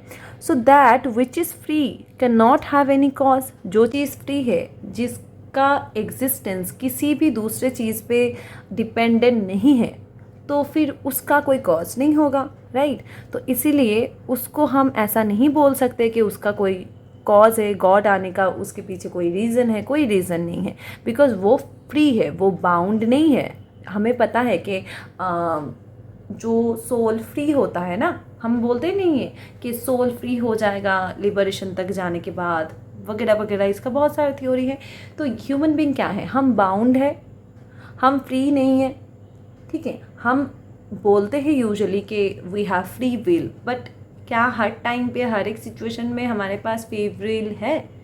अगर फ्री विल होता तो हमारे लाइफ में जितना भी गलत हुआ है या फिर जितना भी गलत सिचुएशन है वो सब हम चेंज कर देते, पर ऐसा नहीं कर पा रहे क्योंकि वी आर ह्यूमन बीइंग, ठीक है। तो हम बाउंडेड होते, पर जो गॉड या फिर सुपर पावर या फिर एब्सोल्यूट एक जो पावर है या फिर सुप्रीम पावर, सुप्रीम गॉड जिसको बोला जा रहा है, वो क्या है? वो फ्री है, तो उसको किसी के ऊपर डिपेंड नहीं होना पड़ रहा है, राइट।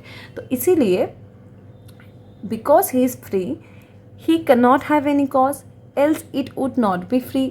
अगर उसके एग्जिस्टेंस का कोई कॉज होता तो फिर उसको हम फ्री नहीं बोलते, बट बाउंड। अब बोला जा रहा है कि ये जो गॉड है ये फ्री है, क्यों? क्योंकि इसका कोई कॉज नहीं है, इसका ऐसा कुछ भी नहीं है ह्यूमन बीइंग की तरह कि इसका एग्जिस्टेंस किसी दूसरे पे डिपेंड करता है, तो इसीलिए इसका कोई भी कॉज नहीं है। अगर कॉज होता तो ये फ्री नहीं होता, बट ये जो है ये बाउंड है। अगर इसका कोई कॉज ऐसा होता तो फिर ये फ्री नहीं होता, तो फिर ये क्या होता? ये बाउंड होता, जैसे कि ह्यूमन बीइंग बाउंड है, ठीक है। ओके, अब क्या बोला जा रहा है? Thus, starting from the things of the universe, we arrived at the notion of a self-caused cause of the universe. So, this can therefore be called a causal demonstration of God existence. तो फिर यहाँ पे क्या हो रहा है, यहाँ पे कॉजल डेमोन्स्ट्रेशन दिया जा रहा है गॉड के एग्जिस्टेंस के लिए. जो चीज़ फ्री नहीं है वो बाउंड है. अगर वो बाउंड होता तो फिर उसका कोई ना कोई कॉज होता. क्योंकि गॉड का कोई कॉज नहीं है, गॉड फ्री है, तो इसीलिए हम क्या कर रहे कि हमारे यूनिवर्स के जितने भी थिंग्स है, जितने भी चीज़ है, सबके पीछे कौन है, गॉड है. ठीक है, तो गॉड का एग्जिस्टेंस हम ऐसे कॉजल डेमोन्स्ट्रेशन देके हम उसको प्रूव करने की कोशिश कर रहे हैं. ठीक है, okay, this is the second point. Third point क्या है, God is also sought to be establish from the fact of oneness of everything. तो अभी यहाँ पे क्या बोला जा रहा है कि हर एक चीज़ के अंदर क्या है, एक वननेस है. ठीक है, मतलब जितना भी, मतलब मान लो कि जितना भी हमारे पास जितने ऑब्जेक्ट्स है, जितने ह्यूमन बीइंग हैं, सबके बीच में एक चीज़ है, गॉड. गॉड को हम नहीं बोलते हैं कि बहुत सारे गॉड हैं. ठीक है, गॉड का जो कंसेप्ट है ना, अब वहाँ पे हिंदू स्क्रिप्चर्स के हिसाब से वहाँ पे बहुत सारे गॉड गॉडेस की एक्सप्लेनेशन दिया हुआ है. पर यूजुअली गॉड, ये जो वर्ड है, गॉड वर्ड से हम किस चीज़ को इंडिकेट करते हैं, ईश्वर को, right.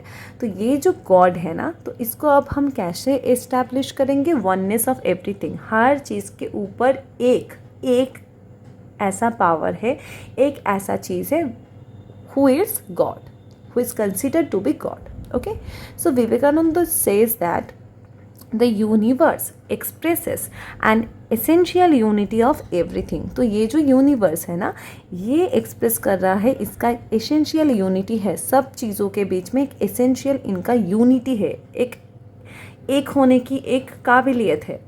that one has only to pause and contemplate in order to discover that things that look so very different from each other are really and basically one and the same. ऐसा बहुत बार होता है कि कोई भी person मान लो किसी चीज़ को या कुछ चीज़ों को ऐसा समझ रहा है कि ये डिफरेंट है कुछ. जैसे मान लो कि फ़िलोज़फी में बहुत सारे ब्रांचेस है, बहुत सारे एरियाज़ है, हर एक सब्जेक्ट में बहुत सारे एरियाज़ होते हैं. ठीक है, अब मान लो कि मैं बिकॉज स्पेशलाइजेशन हूँ लॉजिक का, तो मान लो कि मैं बोल रही हूँ कि लॉजिक जो है, लॉजिक फ़िलोज़फी से डिफरेंट सब्जेक्ट है. अब देखो, लॉजिक क्या है, फ़िलोज़फी का एक ब्रांच है. इसका मतलब क्या ये है कि फ़िलोज़फी से डिफरेंट है, ये फिज़िक्स सब्जेक्ट का पार्ट है या फिर किसी दूसरे सब्जेक्ट का पार्ट है? नहीं. तो जिस चीज़ को हम अलग समझ रहे हैं, ज़रूरी नहीं कि वो एक्चुअल में उसका रियलिटी भी अलग ही हो. ठीक है, तो यहाँ पे वही बोला जा रहा है कि ऐसा बहुत सारे चीज़ है, बहुत सारे चीज़ है या फिर बहुत सारे ऑब्जेक्ट है जिसको हम समझ रहे हैं कि वो अलग है, पर वो अल्टीमेटली डिस्कवर होकर हमारे पास कैसे आ रहा है कि वो एक ही चीज़ है, one and the same thing. ठीक, one and the same thing मतलब सेम ही चीज़ है जिसको हम अलग समझ रहे थे, पर ज़रूरी नहीं कि हम जो समझे वही सही हो, राइट. तो वही चीज़ यहाँ पे बोला जा रहा है. Okay, so he says if you go below the surface you find that unity between man and man, between races and races, high and low, rich and poor, gods and men, men and animals. तो बोला जा रहा है क्या कि आप अगर एकदम डेप्थ में जाओगे ना, तो वहाँ पे जाके आपको ये चीज़ रियलाइज़ होगा कि human being and human being के बीच में, कास्ट एंड कास्ट के बीच में, higher class and lower class के बीच में, रिच एंड पुअर के बीच में, गॉड एंड ह्यूमन बीइंग के बीच में, then human being and animals के बीच में. तो इन लोगों के बीच में ना एक यूनिटी है. ठीक है, this is very important line, अच्छे से समझना. क्या बोला जा रहा है, आप अगर एकदम डेप्थ में जाओगे, हाँ, जैसे नहीं बोला जाता है, मैं तो हर बार बोलती हूँ अपने वीडियो में कि फ़िलोसफ़ी के एकदम डेप्थ में जाना है, एकदम अंदर में जाना है, ठीक है। तो जब आप किसी चीज़ के डेप्थ में जाते हो तो वहाँ पे जाके आपको चीज़ें और ज़्यादा अच्छे से रियलाइज़ होती है, राइट। जैसे हम एकदम डेप्थ में पढ़ रहे हैं तब हमें रियलाइज़ होगा, ओ अच्छा विवेकानंद जी ने ये बोला था, ओ अच्छा इस फिलोसोफर ने ये बोला था। तो जब हम डेप्थ में जाएंगे तो हमें चीज़ों के बारे में रियलाइज़ होगी, हमें खुद की हमारी नॉलेज और ज़्यादा बढ़ेगी, हमें जो चीज़ नहीं पता थी वो चीज़ भी पता चलेगी, राइट। तो वही बोला जा रहा है, जब आप एकदम सरफेस के नीचे जाओगे ना तो आपको ये रियलाइज़ होगा कि यहाँ पे ह्यूमन बीइंग के बीच में जो कास्ट है, रेसेस है, उनके बीच में आपस में, फिर जो हाई पीपल है, लो पीपल है उनके बीच में, रिच एंड पुअर है उनके बीच में, ह्यूमन बीइंग एंड भगवान है उनके बीच में, ह्यूमन बीइंग एंड एनिमल्स, सबके बीच में एक यूनिटी है, ठीक है। देखो यूनिटी है। And if you go deep enough all will seen as only vibration of the one। तो जब आप और ज़्यादा इससे भी ज़्यादा डीप में जाओगे, और ज़्यादा डीप में जाओगे तो आपको क्या रियलाइज़ होगा, आप बस एक ही वाइब्रेशन देखोगे, आपको एक ही चीज़ रियलाइज़ होगा, क्या, that is the one.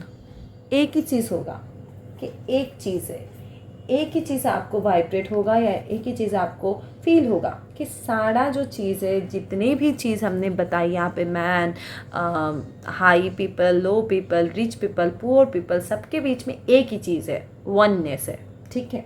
Okay, सो ये जो वननेस है ना, ये वननेस कभी भी एरोनेस नॉलेज नहीं है।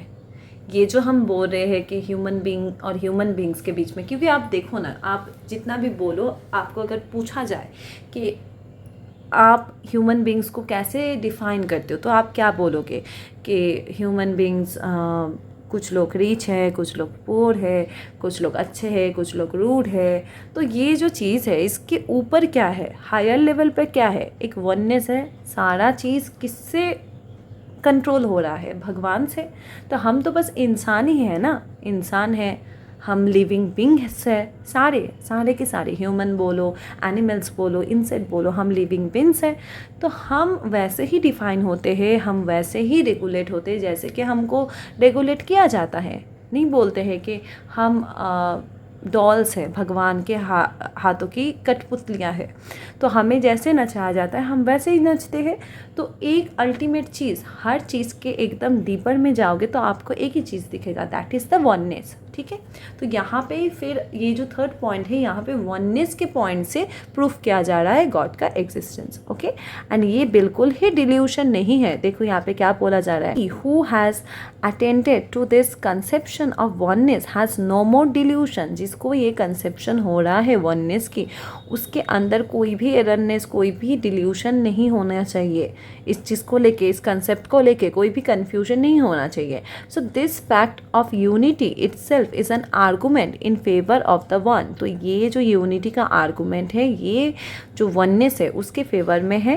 And there can not be any other explanation of this unity except that the reality is one. तो यहाँ पे क्या बोला जा रहा है, रियलिटी इज़ वन। ये चीज़ ना असर्शन रीजन में बहुत बार आता है, रियलिटी इज़ वन करके, विवेकानंद का। तो ये चीज़ हम देखेंगे, इसके बाद ये पढ़ने के बाद ही हम थोड़ा सा PYQ करेंगे। तो तब हमें रियलाइज़ होगा कि हमने कितना एक इम्पॉर्टेंट टॉपिक कंप्लीट कर लिया है, ओके। तो फिर ये जो है, ये थर्ड प्रूफ है जहाँ पे हम एक्सप्लेनेशन दे रहे हैं कि इसका यूनिटी का, एंड ये बोल रहे हैं कि हमारा जो रियलिटी है ये वन है। यहाँ पे वननेस का जो थॉट है उसको हम एस्टैब्लिश कर रहे हैं, ठीक है। अब नेक्स्ट डी पे क्या बोला जा रहा है, a similar demonstration is put forward by arguing from the fact of love, what is the nature of love and what do we really love. तो ये अब किस तरीके से गॉड का एग्जिस्टेंस जो है प्रूव किया जा रहा है ना, in the notion of love, ठीक है।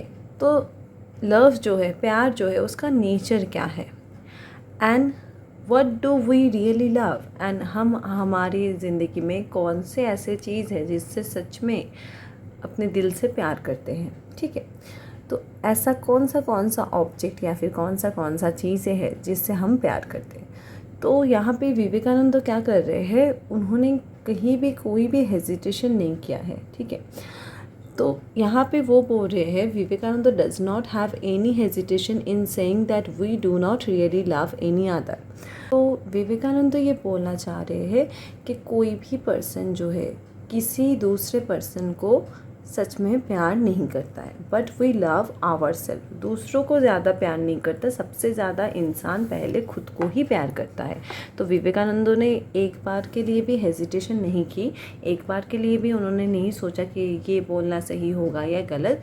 उन्होंने बिना किसी हेजिटेशन से ये चीज़ क्लेम की कि इंसान सबसे ज़्यादा खुद से प्यार करता है, तो खुद के अलावा किसी भी दूसरे पर्सन से इंसान प्यार नहीं करता है। Okay, so love consists in discovering oneself in the object of love.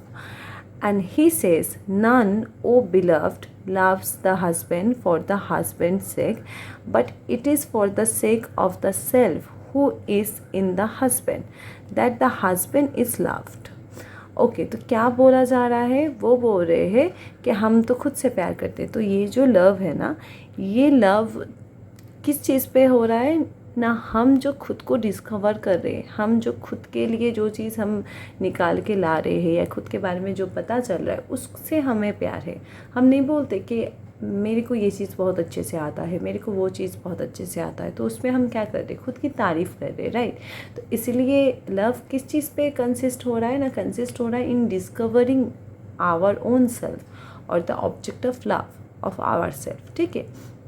तो विवेकानंद तो यहाँ पे ये बोल रहे हैं कि नन ओ बिलव्ड, कोई भी जो हमारे फेवरेट पर्सन या फिर बिलव्ड पर्सन होते हैं, तो उसके लिए क्या बोल रहे हैं कि loves the husband for the husband sake, but it is not for the sake of self who is in the husband that the husband is loved.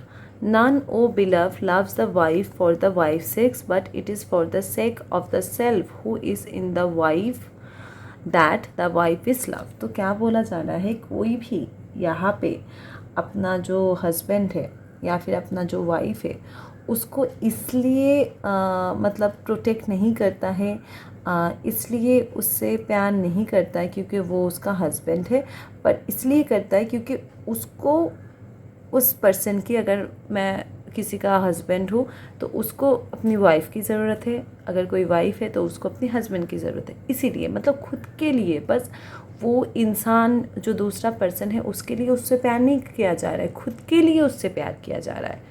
I think you all understand this thing कि हम किसी से प्यार कर रहे हैं। मानो कि हमारा कोई फ्रेंड है, अगर हमारा कोई फ्रेंड है, सच्चा दोस्त है, तो हम क्या चाहेंगे कि वो ज़िंदगी पे आगे जाए, वो ज़िंदगी पे सक्सेस हो। पर अगर मान लो कि आगे जाके उसके नए जॉब में कोई नया दोस्त होता है तो हमें बुरा लगता है कि यार हमें भूल गया है। क्यों? क्योंकि हम उनके साथ फ्रेंडशिप में थे, क्योंकि हमें अच्छा लग रहा था, राइट। तो लव का वही डेफिनेशन है कि हम सबसे ज़्यादा खुद से प्यार करते। तो हम अपने हस्बैंड को हस्बैंड कर रहे या फिर हस्बैंड को प्यार कर रहे, इसलिए नहीं कि वो हमारा हस्बैंड है, पर इसलिए बिकॉज हमें ज़रूरत है उनकी, ठीक है। तो यही चीज़ बताना चाह रहे थे विवेकानंद, ठीक है। So if love is of this type, then in the act of love the distinction between me and thou would vanish. तो अगर लव इस तरीके का है तो फिर जो एक्ट ऑफ लव है ना, एक्ट ऑफ लव, प्यार दिखाना, उस चीज़ में ये जो डिस्टिंक्शन है मी एंड दो मतलब देम, ठीक है, दो मतलब दूसरा पर्सन, तो मेरे साथ और दूसरे, मैं और तुम, आई एंड यू, इस दोनों चीज़ों के बीच में, या फिर ये जो दो टर्म है आई एंड यू, ठीक है, तो इन दोनों के बीच में जो डिस्टिंक्शन है, ऑब्वियसली मैंने बोला आई हैव दिस पेन, तुमने बोला या किसी दूसरे पर्सन ने बोला that you have also those pain. तो ये जो चीज़ है आई और यू, इसमें डिफरेंस है, पर ये जो डेफिनेशन दिया विवेकानंद ने, अगर इस डेफिनेशन को माना जाए तो आई एंड यू के बीच में कोई भी डिस्टिंक्शन नहीं रहता है, या फिर उसका जो डिस्टिंक्शन है वो वैनिश हो जाता है, ठीक है। And the carried to its ultimate conclusion will show that there is no reality behind everything is just one supreme principle of love. वो क्या है? वो गॉड है। तो यहाँ पे क्या बोला जा रहा है? यहाँ पे लव के कंसेप्ट से गॉड का एग्जिस्टेंस प्रूव किया जा रहा है। यहाँ पे बोल रहा है कि हर पर्सन जो है खुद से ही प्यार करता है, खुद से ज़्यादा किसी से प्यार नहीं करता। तो इससे पहले जैसे हमने वननेस का टॉपिक देखा या फिर वननेस का पॉइंट देखा, तो वैसे ही यहाँ पे बोला जा रहा है कि सब कुछ जो है, सब कुछ हम किसके लिए कर रहे हैं? सुप्रीम जो हमारा एक गॉड है या फिर प्रिंसिपल ऑफ लव है, उसके लिए। तो यहाँ से उनका एग्जिस्टेंस फिर से प्रूफ हो रहा है। ठीक है, now point number E, Vivekananda also offers proof based on authority. अब कौन से पॉइंट पे बेस करके विवेकानंद गॉड की एग्जिस्टेंस प्रूफ कर रहे हैं? ना ऑथोरिटी। ओके, सो क्या बोला जा रहा है? That times without number he refers to the ancient Indian scriptures, to the Vedas and Upanishads in order to justify his assertion regarding the absolute. And it is true that reference to an authority of this kind creates logical difficulties. Generally, it involves an argument in a circle. जैसे circular argument होता है कि एक ही जगह पे घूमे जा रहा है चीज़ें, कोई कंक्लूशन नहीं आ रहा है। तो क्या बोला जा रहा है? विवेकानंद अब जो प्रूफ दे रहे हो that is based on authority. ठीक है, ऑथोरिटी, प्रामाण्य। तो इसके ऊपर बेस करके वो गॉड का एग्जिस्टेंस प्रूफ करना चाहते हैं। तो यहाँ पे क्या बोला जा रहा है कि जितने भी लॉजिकल यहाँ पे स्टेटमेंट आया है या फिर जितने भी लॉजिकल स्टेटमेंट हमें मिला है हमारे वेद उपनिषद से गॉड के एग्जिस्टेंस के बिहाफ पे, तो ये सब कुछ ही क्या है? ये सब कुछ ही हमारा जो सुप्रीम गॉड है उसके ऊपर ही है या फिर उसके बिहाफ पे ही असर्शन किया गया है। एब्सोल्यूट मतलब सुप्रीम गॉड, एब्सोल्यूट जो है।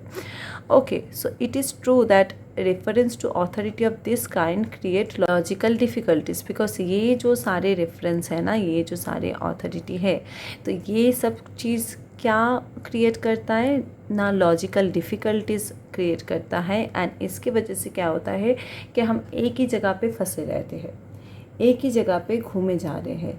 तो यहाँ से क्या होता है? थोड़ा सा लॉजिकल क्रिटिकलिटी स्टार्ट हो जाता है। ठीक है, तो इसको जैसे मैंने बोला सर्कुलर आर्गूमेंट। हाँ, तो सर्कुलर आर्गूमेंट क्या होता है? मान लो कि मैंने बोला कोई एक बात, मैंने बोला कि राम इज़ अ बॉय, आप भी घुमा के फिर ऐसा कुछ बोल रहे हो जिससे यही प्रूफ हो रहा है कि yes Ram is a boy. Then दूसरा भी पर्सन जो आर्गूमेंट दे रहा है उससे भी वही प्रूफ हो रहा है। तो एक ही जगह पे हम घूम घूम के आ जा रहे हैं। सो दैट इज़, या फिर मान लो कि एक रास्ते पे आप जा रहे हो, आपको नहीं पता कि कौन से रास्ते से आप पहुंच सकते हो। मान लो कि आप मंदिर जा रहे हो किसी जगह का, ठीक है, तो अब जब मंदिर जा रहे हो तो मंदिर के जाने का बहुत सारा रास्ता है, तो आपको नहीं पता, आप अननोन हो उस जगह के या फिर उस सिटी के। जब लोकेशन देखते हो गूगल पे या फिर किसी से पूछते हो तो उन्होंने आपको शायद कुछ लोकेशन बताया है और गूगल आपको कुछ दूसरा दिखा रहा है। तो हमेशा ऐसा होता है, गूगल का मैप देख के कभी कभार ना उल्टा सीधा लोकेशन आता है या फिर लोकेशन एक्चुअल जगह पे आता नहीं है। तो क्या होता है, घूम फिर के हम वहीं पे आ जाते हैं जहाँ से हमने स्टार्ट किया है। तो that is a circular argument. Okay, तो यहाँ पे वही चीज़ हो रही है गॉड के स्टेट पे। So in order to explain this scriptures they refer to God, and in order to establish God's existence they refer to these scriptures. This is nothing but arguing in a circle. जैसे मैंने बोला, this is circular argument, कुछ ही नहीं हो रहा है, बस argue हो रहा है एक ही सर्कल में। ठीक है, तो क्या बोला जा रहा है कि ये जो जितने सारे स्क्रिप्चर्स है इन्होंने क्या किया है, गॉड को इस्टेब्लिश करने के लिए उसके बिहाफ पे कुछ इन लोगों ने अपनी अपनी अलग अलग थ्योरीज दी है। तो ये कुछ ही नहीं हो रहा है, ये बस एक ही चीज़ घुमाए घुमाए एक ही चीज़ बोले जा रहा है। ये चीज़ डिफरेंट पर्सन डिफरेंट तरीके से ओवरव्यू कर रहे हैं। ठीक है, so Vivekananda is aware of this but he does not perceive any logical difficulty here, so long as we have not been able to know and realize God, we can base ourselves and rely on the authority of the scriptures, but that does not take away from the scriptures their divine origin. तो वो क्या बोल रहे, वो बोल रहे हैं कि ये जो गॉड का एग्जिस्टेंस है ये पहले से ही प्रूव है। ये हमें कहाँ से पता चला, ये हमें प्रूफ मिला है अथॉरिटी से, वेद से, उपनिषद से पता चला है। ठीक है, तो यहाँ पे कुछ भी आर्ग्यू करने की या कुछ भी लॉजिकल डिफ़िकल्टी लाने की कोई ज़रूरत ही नहीं है, क्योंकि ये हैंड्स प्रूफ ऑलरेडी है। ऑलरेडी हमारे जो स्क्रिप्चर्स है, हमारे जो वेद, उपनिषद, संहिता, जो हमारे इंडियन कल्चर है, वहाँ पे ऑलरेडी ये गिवन है। तो यहाँ पे कुछ डिफ़िकल्टी का कुछ है ही नहीं एक्चुअली, क्योंकि हम भरोसा कर सकते हैं हमारे जो स्क्रिप्चर्स है या फिर जो हमारे मुनि ऋषि थे उनकी ऑथोरिटी पे हम भरोसा कर सकते हैं। जैसे कि हमने पढ़ा है ना कि जो प्रमाण है उनमें से जो शब्द प्रमाण है जहाँ पे बोला जाता है कि रिलाई ऑन आप तो व्यक्ति, ट्रस्टवर्दी पर्सन, तो उनके मुंह से जो चीज़ हम सुन रहे हैं, सुन के हम जो नॉलेज ले रहे हैं, दैट इज़ शब्द प्रमाण, राइट, टेस्टिमोनी नॉलेज। तो वो जो चीज़ है, तो हम किसी के कोई ट्रस्टवर्दी पर्सन है उससे सुन के वो चीज़ ले रहे हैं। जैसे कि मान लो कि जो लोग मेरा वीडियो देख रहे हैं तो वो यही सोच रहे हैं कि मैं उनको सही पढ़ा रही हूँ, राइट। तो मैं जो चीज़ मान लो बता रही हूँ या पढ़ा रही हूँ, वो मान लो कोई आँख बंद करके भरोसा करके पढ़ रहा है, एंड आफ्टर दैट उसको पता चला कि ये सब जो भी मैंने पढ़ाया था सब कुछ गलत है, कुछ भी सिलेबस पे है ही नहीं, तो क्या होगा? तो फिर क्या वो मुझे अपना टीचर या गुरु समझेगा? वो समझेगा कि मैं ट्रस्टवर्दी पर्सन हूँ? नहीं समझेगा। तो जो एक स्टूडेंट पढ़ने आता है ना हमारे पास, वो ये सोच के पढ़ने आता है कि ये जो सर या मैम है इनको हमसे थोड़ा सा ज़्यादा पता है, इसीलिए वो आते हैं। अगर हमें जो पता है वो स्टूडेंट को भी पता है, तो फिर स्टूडेंट हमारे पास क्यों आएगा, राइट। जब हम टीचर बन रहे हैं तो स्टूडेंट से हमें ज़्यादा पता है, इसलिए हम टीचर बन रहे हैं, राइट। तो वही बात है। तो जो हमारा स्क्रिप्चर्स है, जो हमारे मॉन्ग, इंडियन ट्रेडिशन के जितने भी हाईली इंटेलेक्चुअल पर्सन्स थे, उन्होंने सब ने जब ये सब ऑलरेडी थ्योरी प्रूफ कर दिया है, तो उस पर कोई लॉजिकल डिफ़िकल्टीज आने की कोई बात ही नहीं है। ठीक है, ओके। तो हम उन पे भरोसा कर सकते हैं, but that does not take away from the scriptures their divine origin. हाँ, तो यहाँ पे उन्होंने जो डिवाइन ऑरिजिन के बारे में जो चीज़ बताई है, जो गॉड का नॉलेज, गॉड का जो रियलाइजेशन, ये सब चीज़ों के बारे में जो जो बताया है, उनको हम ठुकरा नहीं सकते, राइट। सो ये सब ऑलरेडी प्रूव्ड है। So the difficulty thus is solved in a very simple manner. From the point of view of existence and reality, God is alone is there, but from the point of view of our finite knowledge, scriptures appear to be prior, and therefore for the sake of initial knowledge and faith we can safely rely on them. तो यहाँ पे क्या बोल रहा है कि ये जो पॉइंट ऑफ व्यू है ना, ठीक है, ये पॉइंट ऑफ व्यू में हम जो है ये जो डिफ़िकल्टी जो बोला जा रहा है कि डिफ़िकल्टीज़ है, हम कैसे मान ले कि वो जो बोल रहे सही है, तो बोल रहा है ये डिफ़िकल्टी होने की कोई बात ही नहीं है। क्यों? क्योंकि बोल रहे कि जो पॉइंट ऑफ व्यू से हम एग्जिस्टेंस या फिर गॉड की रियलिटी की बात कर रहे, वो पॉइंट ऑफ व्यू यहाँ पे है, वो पॉइंट ऑफ व्यू यहाँ पे एग्जिस्ट करता है। क्योंकि हम क्या है, हम इनफाइनाइट बीइंग नहीं है। इनफाइनाइट बीइंग कौन है? गॉड है।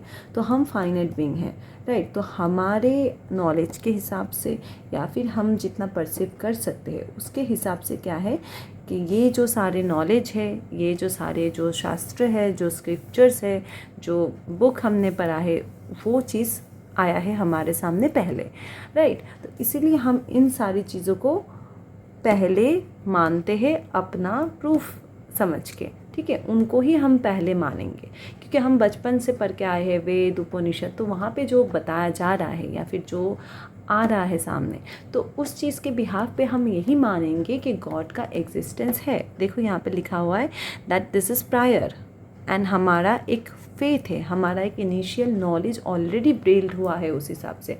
बचपन से जब हम वेद, उपनिषद, इन सब के बारे में, या फिर जो जिस भी रिलीजियन में बिलोंग करता है उस रिलीजियन का कुछ कोड बुक होगा या फिर कोड नॉलेज होगा, उसके बारे में जब कोई सुन के बचपन से बड़ा हो रहा है तो वो चीज़ गलत नहीं हो सकती, राइट? क्योंकि हम तो बचपन से प्रायर नॉलेज हो रहा है, हमारा एक इनिशियल स्टार्टिंग हो रहा है, डेवलपमेंट हो रहा है माइंड का, बॉडी का, सोल का, तो वो चीज़ गलत नहीं हो सकता। तो इस तरीके से भी हम प्रूफ के साथ या फिर अथॉरिटी के साथ भी गॉड का एग्जिस्टेंस प्रूफ कर सकते हैं, ठीक है। नेक्स्ट पॉइंट पे क्या बोला जाएगा? नेक्स्ट पॉइंट में आप क्या करेंगे, यहाँ पे ये थोड़ा सा आर्गूमेंट देंगे, ठीक है, या फिर ये थोड़ा सा एनालॉजी देंगे अपनी एग्जिस्टेंस के बिहाफ पे। अच्छा, Vivekananda at the time use a certain argument that may be called analogical. बोला ना, एनालॉजी देंगे, एग्जाम्पल देंगे। Okay, so at many places Vivekananda takes help from the analogies of various kind of to arrive at the notion of God। तो God की notion तक पहुंचने के लिए विवेकानंद ने बहुत सारे एनालॉजीज़ का, बहुत सारे टाइप्स ऑफ एनालॉजीज़ का हेल्प लिया है। For example, at one place he takes up the analogy of a beautiful picture, who enjoys the picture, the sailor or the seer। तो उन्होंने बहुत सारे एनालॉजी, मतलब क्या है, एग्ज़ाम्पल, राइट? तो उन्होंने बहुत सारे एग्ज़ाम्पल, बहुत सारी चीज़ों का हेल्प लिया है अपना ये जो नोशन है गॉड का, इसको प्रूफ करने के लिए। तो उन्होंने एक एनालॉजी लिया है ब्यूटीफुल पिक्चर के बारे में। क्या बोला जा रहा है? Who enjoys the picture, the seller और द सीयर। तो बोल रहे हैं कि एक पिक्चर मान लो किसी ने खरीदी है, या फिर किसी के दुकान में एक पिक्चर है, या फिर कोई ऑक्शन हो रहा है, वहाँ पे एक पिक्चर है, ठीक है। तो अब बोल रहा है कि हु इन्जॉयज़ द पिक्चर, इस पिक्चर को कौन इन्जॉय कर रहा है? जो उस पिक्चर को बेच रहे हैं वो, या फिर जो खरीद रहे हैं वो, या फिर जो देख रहे हैं वो। तो देखो, जो सेलर है वो बिज़ी है इस चीज़ को काउंट करने में कि कितना उसका मुनाफा हुआ, प्राइस पे वो पिक्चर बेचेंगे, ये सब चीज़ों पे वो बिज़ी है। एंड जो ख़रीदने गया है वो ये सोचेगा कि मेरे को ये पिक्चर ज़्यादा अच्छा लग रहा है या दूसरा कोई पिक्चर अच्छा लग रहा है, या फिर मैं ये वाला लूँ या वो वाला लूँ या दोनों ले लूँ, कंफ्यूज। पर जो एक्चुअल में उस पिक्चर को ऑब्ज़र्व कर रहा है, जो उस पिक्चर के पीछे का स्टोरी देख रहा है, जो पिक्चर का जो ब्यूटीफुलनेस है, या फिर जो उसका सुंदरता है, उस चीज़ को निहार रहा है, उसको उस पिक्चर का ज़्यादा वैल्यू होगी, या फिर उसको वो पिक्चर ज़्यादा अच्छी लग रही होगी। जैसे कि मान लो कि जब आप कहीं पे जाते हो ना, बस कुछ खरीदने नहीं, हाँ कुछ सीखने भी नहीं, चीज़ों को बस इंजॉय करने आप चाहते हो, तो तब जो एक्सपीरियंस होता है वो एक्सपीरियंस, उस एक्सपीरियंस की बात बोला जा रहा है। तो यहाँ पे एक्चुअली वर्ल्ड को एक पिक्चर के साथ कंपेयर किया जा रहा है। बोल रहा है कि ये जो वर्ल्ड है, विवेकानंद बोल रहे हैं कि ये जो वर्ल्ड है ना, ये भी एक पिक्चर है, ठीक है। तो इसको हम तभी इंजॉय कर पाएंगे जब हम इसको खरीदने या ये करना है वो करना है, ये सब छोड़ के जो चीज़ चल रहा है उस मोमेंट को एंजॉय करेंगे, तो वही बोलेंगे ये। मान लो हम कोई मूवी देखने गए हैं, तो मूवी हम कितना ज़्यादा एक्साइटेड होके देखने जाते हैं, या फिर मान लो कि कोई एक्साइटमेंट ही नहीं है, पर जो मान लो उस मूवी जो थिएटर है, हाँ जहाँ पे मूवी चल रहा है, क्या वो जाके देख रहा है मूवी? उसने शायद देख ली होगी पहली बार, पर वो उस टाइम पे किस चीज़ पे बिज़ी है? वो देख रहा है कि मेरा हॉल पे कितना मुनाफा हो रहा है, कितना मार्केट जा रहा है, हाउसफुल है या नहीं, ये सब देख रहा है। और जिन आर्टिस्ट लोगों ने उस मूवी पे काम की है, they all are also busy, क्योंकि उनके पास इसके बाद दूसरा काम है, या फिर वो शायद इसलिए देख रहे होंगे कि मेरा जो मैंने एक्टिंग की है उस पर कुछ कमी है या नहीं, उसको हम करेक्ट कर सकते हैं या नहीं। पर जो ऑडियंस है उन्होंने ज़्यादा इन्जॉय किया है, क्योंकि उनके पास कोई मोटिव ही नहीं है चीज़ों के लिए। मतलब ऐसा नहीं है कि वो मूवी देखेंगे तो उसका घर चलेगा, या फिर मूवी नहीं देखेगा तो घर नहीं चलेगा, ऐसा कुछ नहीं है। सो वो बस चीज़ों को इन्जॉय करने गए हैं। तो हम जब चीज़ों को इन्जॉय करते हैं ना, तो चीज़ें ऑटोमेटिकली नॉर्मलाइज हो जाते हैं। हम बेकार में सोच सोच के चीज़ों को कॉम्प्लिकेट कर देते हैं, यही बोलना चाह रहे हैं वो। देखो क्या बोल रहे हैं। So, who enjoys the picture? The seller or the seer? So, the seller is busy with his accounts, computing what his gain will be, how much profit he will realize on this picture. मान लो कि जो मैंने जैसा बोला कि जो बेच रहा है उस पिक्चर को, वो देखेगा कि कितना मेरा मुनाफा हो रहा है, कितना मेरा गेन हो रहा है, यही सब देखेगा। That man is enjoying the picture who has gone there without any intention। देखो, जिसका कोई इंटेंशन नहीं है, ना ही खरीदने का ना ही बेचने का, कोई भी इंटेंशन नहीं है। he looks at the picture and enjoy it। वो बस वो व्यू देख रहा है, उसको मज़ा आ रहा है। जैसे कि मान लो आप बहुत परेशान हो या नहीं हो, आप कुछ नहीं कर रहे हो, आपके पास मान लो कि आप अगर मुंबई से हो तो आपके पास बहुत सारा समुंदर है, आपको अभी पर के थोड़ा सा बहुत ज़्यादा एकदम क्या बोलते नहीं होता, ओवर्ट फील हो रहा है, तो आप जाओ जाके समुंदर के पास जाके बैठ जाओ 2 मिनट, आप बस देखो, व्यू को एंजॉय करो। You just love that view. आप मेरीन ड्राइव में बैठ के देखोगे ना वो व्यू, कुछ नहीं करना है, फ़ोन लेके नहीं जाना है, हेडफोन लेके नहीं जाना है, बस जाओ, आप जाके बैठ जाओ। आपको इतना अच्छा लगेगा ना, क्योंकि आप बस व्यू एंजॉय कर रहे हो। आप किसी भी इंटेंशन से नहीं गए हो कि आपको रील बनाना है, आपको फ़ोटो खींचनी है, या फिर आपको गाना सुन रहा है, ऐसा कुछ भी नहीं। आप बस उस व्यू को, उस नज़ारा को आप एंजॉय कर रहे हो। तो वही बोलेगा कि ये जो यूनिवर्स है ना, ये भी एक पिक्चर ही है। सो देखो क्या बोला जा रहा है। So this whole universe is a picture. And when this desires have vanish men will enjoy the world. जब हमारे डिज़ायर ख़त्म हो जाते हैं ना, कि मुझे ये चाहिए, वो चाहिए, ये नहीं मिला, वो नहीं मिला, तब एक्चुअली में ह्यूमन बींग इन्जॉय करते हैं इस वर्ल्ड को। So Vivekananda conceives God in the analogy of a painter और अ पोएट और an artist. He admits, I have never read of any more beautiful conception of God than the following. He is the great poet and the ancient poet, and the whole universe is his poem, coming in verses and rhymes and rhythms written in infinite bliss। तो विवेकानंद बोल रहे, इससे ज़्यादा खूबसूरत, इससे ज़्यादा satisfying definition मैंने कहीं नहीं पढ़ा है कि भगवान सब कुछ अपने हिसाब से कर रहे हैं। वो ही हमारा ये जो पूरा यूनिवर्स है, उसका आर्टिस्ट है, उसका पोएट है, सबसे एंशियंट, सबसे पुराना पोएट है। ये जो पूरा यूनिवर्स है, ये गॉड का पोएम है।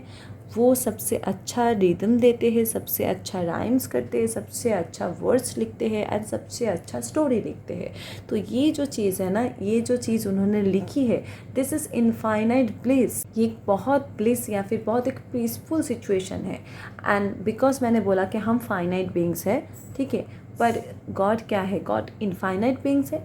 तो ये जो चीज़ उन्होंने स्टार्ट की है, यूनिवर्स जहाँ पे उन्होंने इतना कुछ किया है, सो ये सब कुछ उनके हिसाब से चल रहा है। वो पोएम लिख रहे हैं, वो रिदम्स बना रहे हैं, वो राइम्स कर रहे हैं, वर्सेस लिख रहे हैं। So this all are about God. तो गॉड का एग्जिस्टेंस ऐसे प्रूफ किया जा रहा है, ठीक है। तो इससे पहले भी बोला गया था कि गॉड जो है आर्किटेक्ट है, गॉड डिज़ाइन कर रहा है यूनिवर्स को। तो अब बोल रहा है कि गॉड जो है पोएट है, आर्टिस्ट है, ठीक है। गॉड इस यूनिवर्स को लिख रहा है अपने हिसाब से, रिदम दे रहा है अपने हिसाब से, वर्सेस चेंज कर रहा है अपने हिसाब से। तो ऐसे भी हम क्या कर रहे हैं, गॉड का एग्जिस्टेंस प्रूफ कर रहे हैं, ठीक है। Next, Vivekananda seeks to proof God on the strength of the necessity of God notion. अब क्या कर रहे हैं, अब नेक्स्ट में ये गॉड का एग्जिस्टेंस प्रूव कर रहे हैं। गॉड का जो नेसेसिटी है ना, गॉड का जो नोशन है या फिर गॉड जो टर्म है, इसका क्या नेसेसिटी है, उसके स्ट्रेंथ पे गॉड का एग्जिस्टेंस प्रूव किया जा रहा है। मतलब गॉड ये जो टर्म है, इसका क्या नेसेसिटी है, क्या ज़रूरत है भगवान की, ठीक है। तो ये जो चीज़ है, इसके बिहाफ पे गॉड का एग्जिस्टेंस प्रूफ किया जा रहा है। So its rejection according to Vivekananda is impossible. तो ये जो चीज़ है गॉड की नोशन को रिजेक्ट करना, दिस इज़ इम्पॉसिबल। ये हमने पढ़ा था इससे पहले कि गॉड जो है उसको रिजेक्ट नहीं किया जा सकता है, ये पढ़ा था हमने एंसलम में। हाँ, okay, so God's idea is shown to be necessary on various grounds. It is necessary because it is the truth and truth is necessary. जो सच्चाई है वो necessary है, ठीक है, वो अनिवार्य है, उसको हम चेंज नहीं कर सकते। सो it is necessary also because it is freedom. The fact of human freedom presupposes the ideal of absolute freedom, which is nothing but the divine freedom. तो क्या बोल रहा है कि ह्यूमन बींग जिस फ्रीडम के बारे में बात करते हैं या फिर जिस फ्रीडम को प्रीसपोज करते हैं वो एक्चुअली कहाँ से आ रहा है? वो आ रहा है डिवाइन फ्रीडम से, जिसको हम एब्सोल्यूट फ्रीडम भी बोलते हैं, ठीक है, सेम ही है दोनों, एब्सोल्यूट फ्रीडम या फिर डिवाइन फ्रीडम। भगवान दे रहा है फ्रीडम, ठीक है, भगवान आपको फ्रीडम दे रहे हैं, आपको अपने तरीके से अपनी लाइफ जीने का, अपने तरीके से अपना करियर, अपनी चीज़ों को सही करने का। तो ये भगवान दे रहे हैं आपको freedom. So it is necessary also because it is inherently present in man. ये सारे इंसानों के अंदर प्रेजेंट है तो इसलिए भी इसका ज़रूरत है। Vivekananda asserts it is the God within your own self that is propelling you to seek for him, to realize him. After long researches here and there, in temples and in churches, arts and in heavens, at last you come back, completing the circle from where you started, to your own soul, and find that he for whom you have been seeking all over the world, for whom you have been weeping and praying in churches and temples, on whom you are looking as the mystery of all mysteries surrounded in cloud, is nearest of the near, is your own self, the reality of your life, body and soul. तो क्या बोला जा रहा है? देखो यहाँ पे बहुत इम्पोर्टेंट चीज़ बोला जा रहा है। यहाँ पे बोल रहे हैं कि हमारा जो सोल है ना, हमारा जो ओन सेल्फ है, हमारा जो खुद का सेल्फ है, तो दैट इज़ एक्चुअली यही है हमारा गॉड, ठीक है, यही है हमारा गॉड या फिर जो हायर सेल्फ या डिवाइन। वो अब बोला जा रहा है गॉड क्या है, गॉड कौन है? गॉड हमारा खुद का सेल्फ है, हम खुद है गॉड। हम इस चीज़ को रियलाइज़ कर रहे हैं अब जाके। अब इतना रिसर्च करने के बाद, इतना मंदिर पे, चर्च पे, मस्जिदों पे जाने के बाद वी रियलाइज़, ठीक है, हेवन, आर्थ, ये सब करने के बाद हम क्या कर रहे? इतना सब रिसर्च करने के बाद हमें ये पता चल रहा है कि हम लास्ट में कहाँ पे आएंगे? हम अपने सोल के पास ही आएंगे। बताओ कि हमारा सबसे नियरेस्ट पर्सन कौन है? हमारे लाइफ में सबसे नियरेस्ट पर्सन कौन है? हमारे सबसे खास कौन हो सकता है? आप सोचो, अच्छे से सोचो कि आपके सबसे करीबी इंसान या चीज़ क्या है? अब कोई बोलेगा मेरा फ़ोन, कोई बोलेगा मेरा पेट, मेरा फैमिली। नो नो नो, आपका एज अ पर्सन, आपका आपके सबसे क्लोजेस्ट थिंग, या फिर आप सबसे क्लोजेस्ट किससे हो? अपने आत्मा से, अपने सेल्फ से। आप किसी के सामने भी कुछ भी बोलो, आप किसी से कुछ भी करो, आपको अल्टीमेटली रहना अपने खुद के साथ है, राइट? तो अगर आप खुद ही नहीं पसंद करोगे खुद को, तो कोई दूसरा कैसे करेगा, राइट? तो हम सबसे ज़्यादा क्लोजेस्ट है अपने सेल्फ के, अपने इनर सेल्फ के, खुद के आत्मा के, राइट? तो नहीं बोलते कि खुद को आप हर्ट करके आप दूसरों को खुश नहीं कर सकते, बिकॉज आप अगर दूसरों को खुश करना चाहते हो उससे पहले आपको खुद खुश होना पड़ेगा।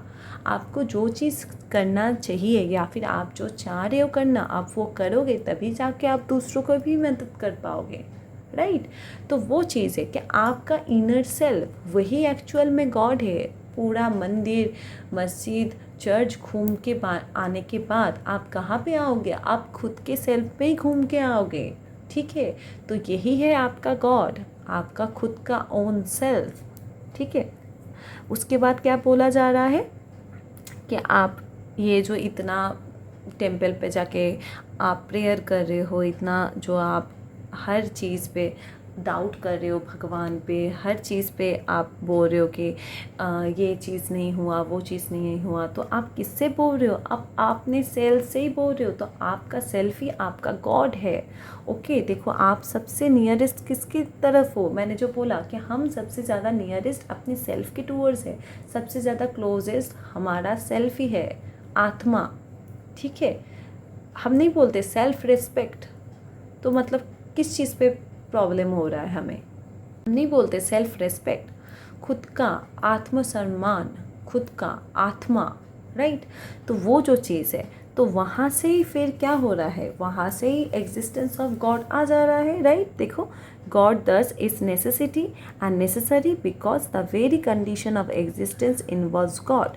तो कोई भी एग्जिस्टेंस हो उसके साथ इन्वॉल्वमेंट है गॉड का, तो ऐसे भी प्रूव कर सकते हैं हम गॉड का एग्जिस्टेंस। नेक्स्ट बोला जा रहा है एक intuitional proof for God existence. Okay, तो बोला जा रहा है the proof on which Vivekananda lays greatest reliance in what may be called an intuitional proof for God's existence. तो यहाँ पे ये बोला जा रहा है कि विवेकानंद जो है वो सबसे ज़्यादा बिलीव ये करते थे कि ये जो एग्जिस्टेंस है ना गॉड का, तो इसकी बिहाफ पे एक वो इंट्यूशनल प्रूफ देना चाह रहे हैं। ठीक है, इंट्यूशन हमारा जो है, तो गॉड है ना, तो उसका जो एग्जिस्टेंस है उसके ऊपर कोई भी डेली हमारा जो नॉर्मल कोई रेगुलर प्रूफ या कोई भी नॉर्मल रेगुलर सा कोई आर्गुमेंट देने की कोई भी ज़रूरत उन्होंने नहीं सोची। लगा नहीं कि कोई ऑर्डिनरी या रेगुलर कोई आर्गुमेंट देनी चाहिए इसके बिहाफ पे। ठीक है, तो देखो क्या बोल रहे हैं, Vivekananda does not feel the urgency और necessity of offering regular proof for God existence because there can not be any better proof than direct realisation. Obviously direct जो रियलाइजेशन हो रहा है किसी चीज़ को, हम खुद से सीख रहे हैं, तो उससे बेहतर क्या हो सकता है? उससे बेहतर कुछ भी नहीं हो सकता, राइट? तो वही बोल रहे हैं कि जो चीज़ हम डायरेक्टली सीख रहे हैं, जो चीज़ हमें डायरेक्टली पता हो रही है, वो सबसे बेस्ट है, उससे बेस्ट तो कुछ भी नहीं हो सकता। तो इसीलिए उन्होंने और कोई रेगुलर प्रूफ नहीं दिया है। And an intuitional argument stands on the secure foundation of direct realization. And intuitional जो argument है ना, वो क्या होता है, वो हमारा बेटर स्टैंड होता है ये डायरेक्ट रियलाइजेशन के ऊपर। क्यों? क्योंकि हम कोई चीज़ ना डायरेक्टली रियलाइज़ कर रहे हैं, डायरेक्टली किसी चीज़ को हम सोच रहे हैं, तो वो इंट्यूशनल है, इंट्यूशन से आ रहा है, तो वो चीज़ हमारा रीज़न से आ रहा है, रैशनैलिटी से आ रहा है, that is intuitive. Okay, so Vivekananda is aware that there have been seers of the great truth. He is also convinced that everybody can have that realization if he is prepared to follow the path of rigorous religious discipline and meditation। तो ये बोल रहे हैं वो कि ये जो सच्चाई है, ये जो ग्रेट ट्रूथ है, यहाँ से सब कुछ आ रहा है, यहाँ से हमारा जो बॉडी है उस पर रियलाइजेशन आ रहा है, डायरेक्ट रियलाइजेशन। ठीक है, तो हम किसी भी इंसान को ये जो एक टफ वे है या फिर एक टफ जो पाथ है उस पे जाने के लिए हम किसी भी पर्सन को इन्फ्लुएंस या प्रिपेयर कर सकते हैं एक टफ डिसिप्लिन या फिर एक टफ मेडिटेटेड लाइफ से। then rational proofs would not be needed.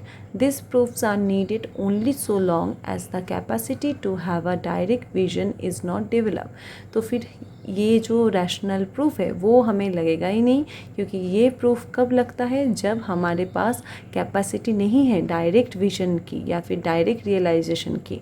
जब हमारे पास डायरेक्ट रियलाइजेशन नहीं होता है गॉड की, तभी हम ये सब प्रूफ देते हैं गॉड की एग्जिस्टेंस प्रूफ करने के लिए। ठीक है, तो ये है गॉड का जो एग्जिस्टेंस है, इसको कैसे प्रूफ किया है विवेकानंद ने, ये चीज़ हमने पढ़ा आज।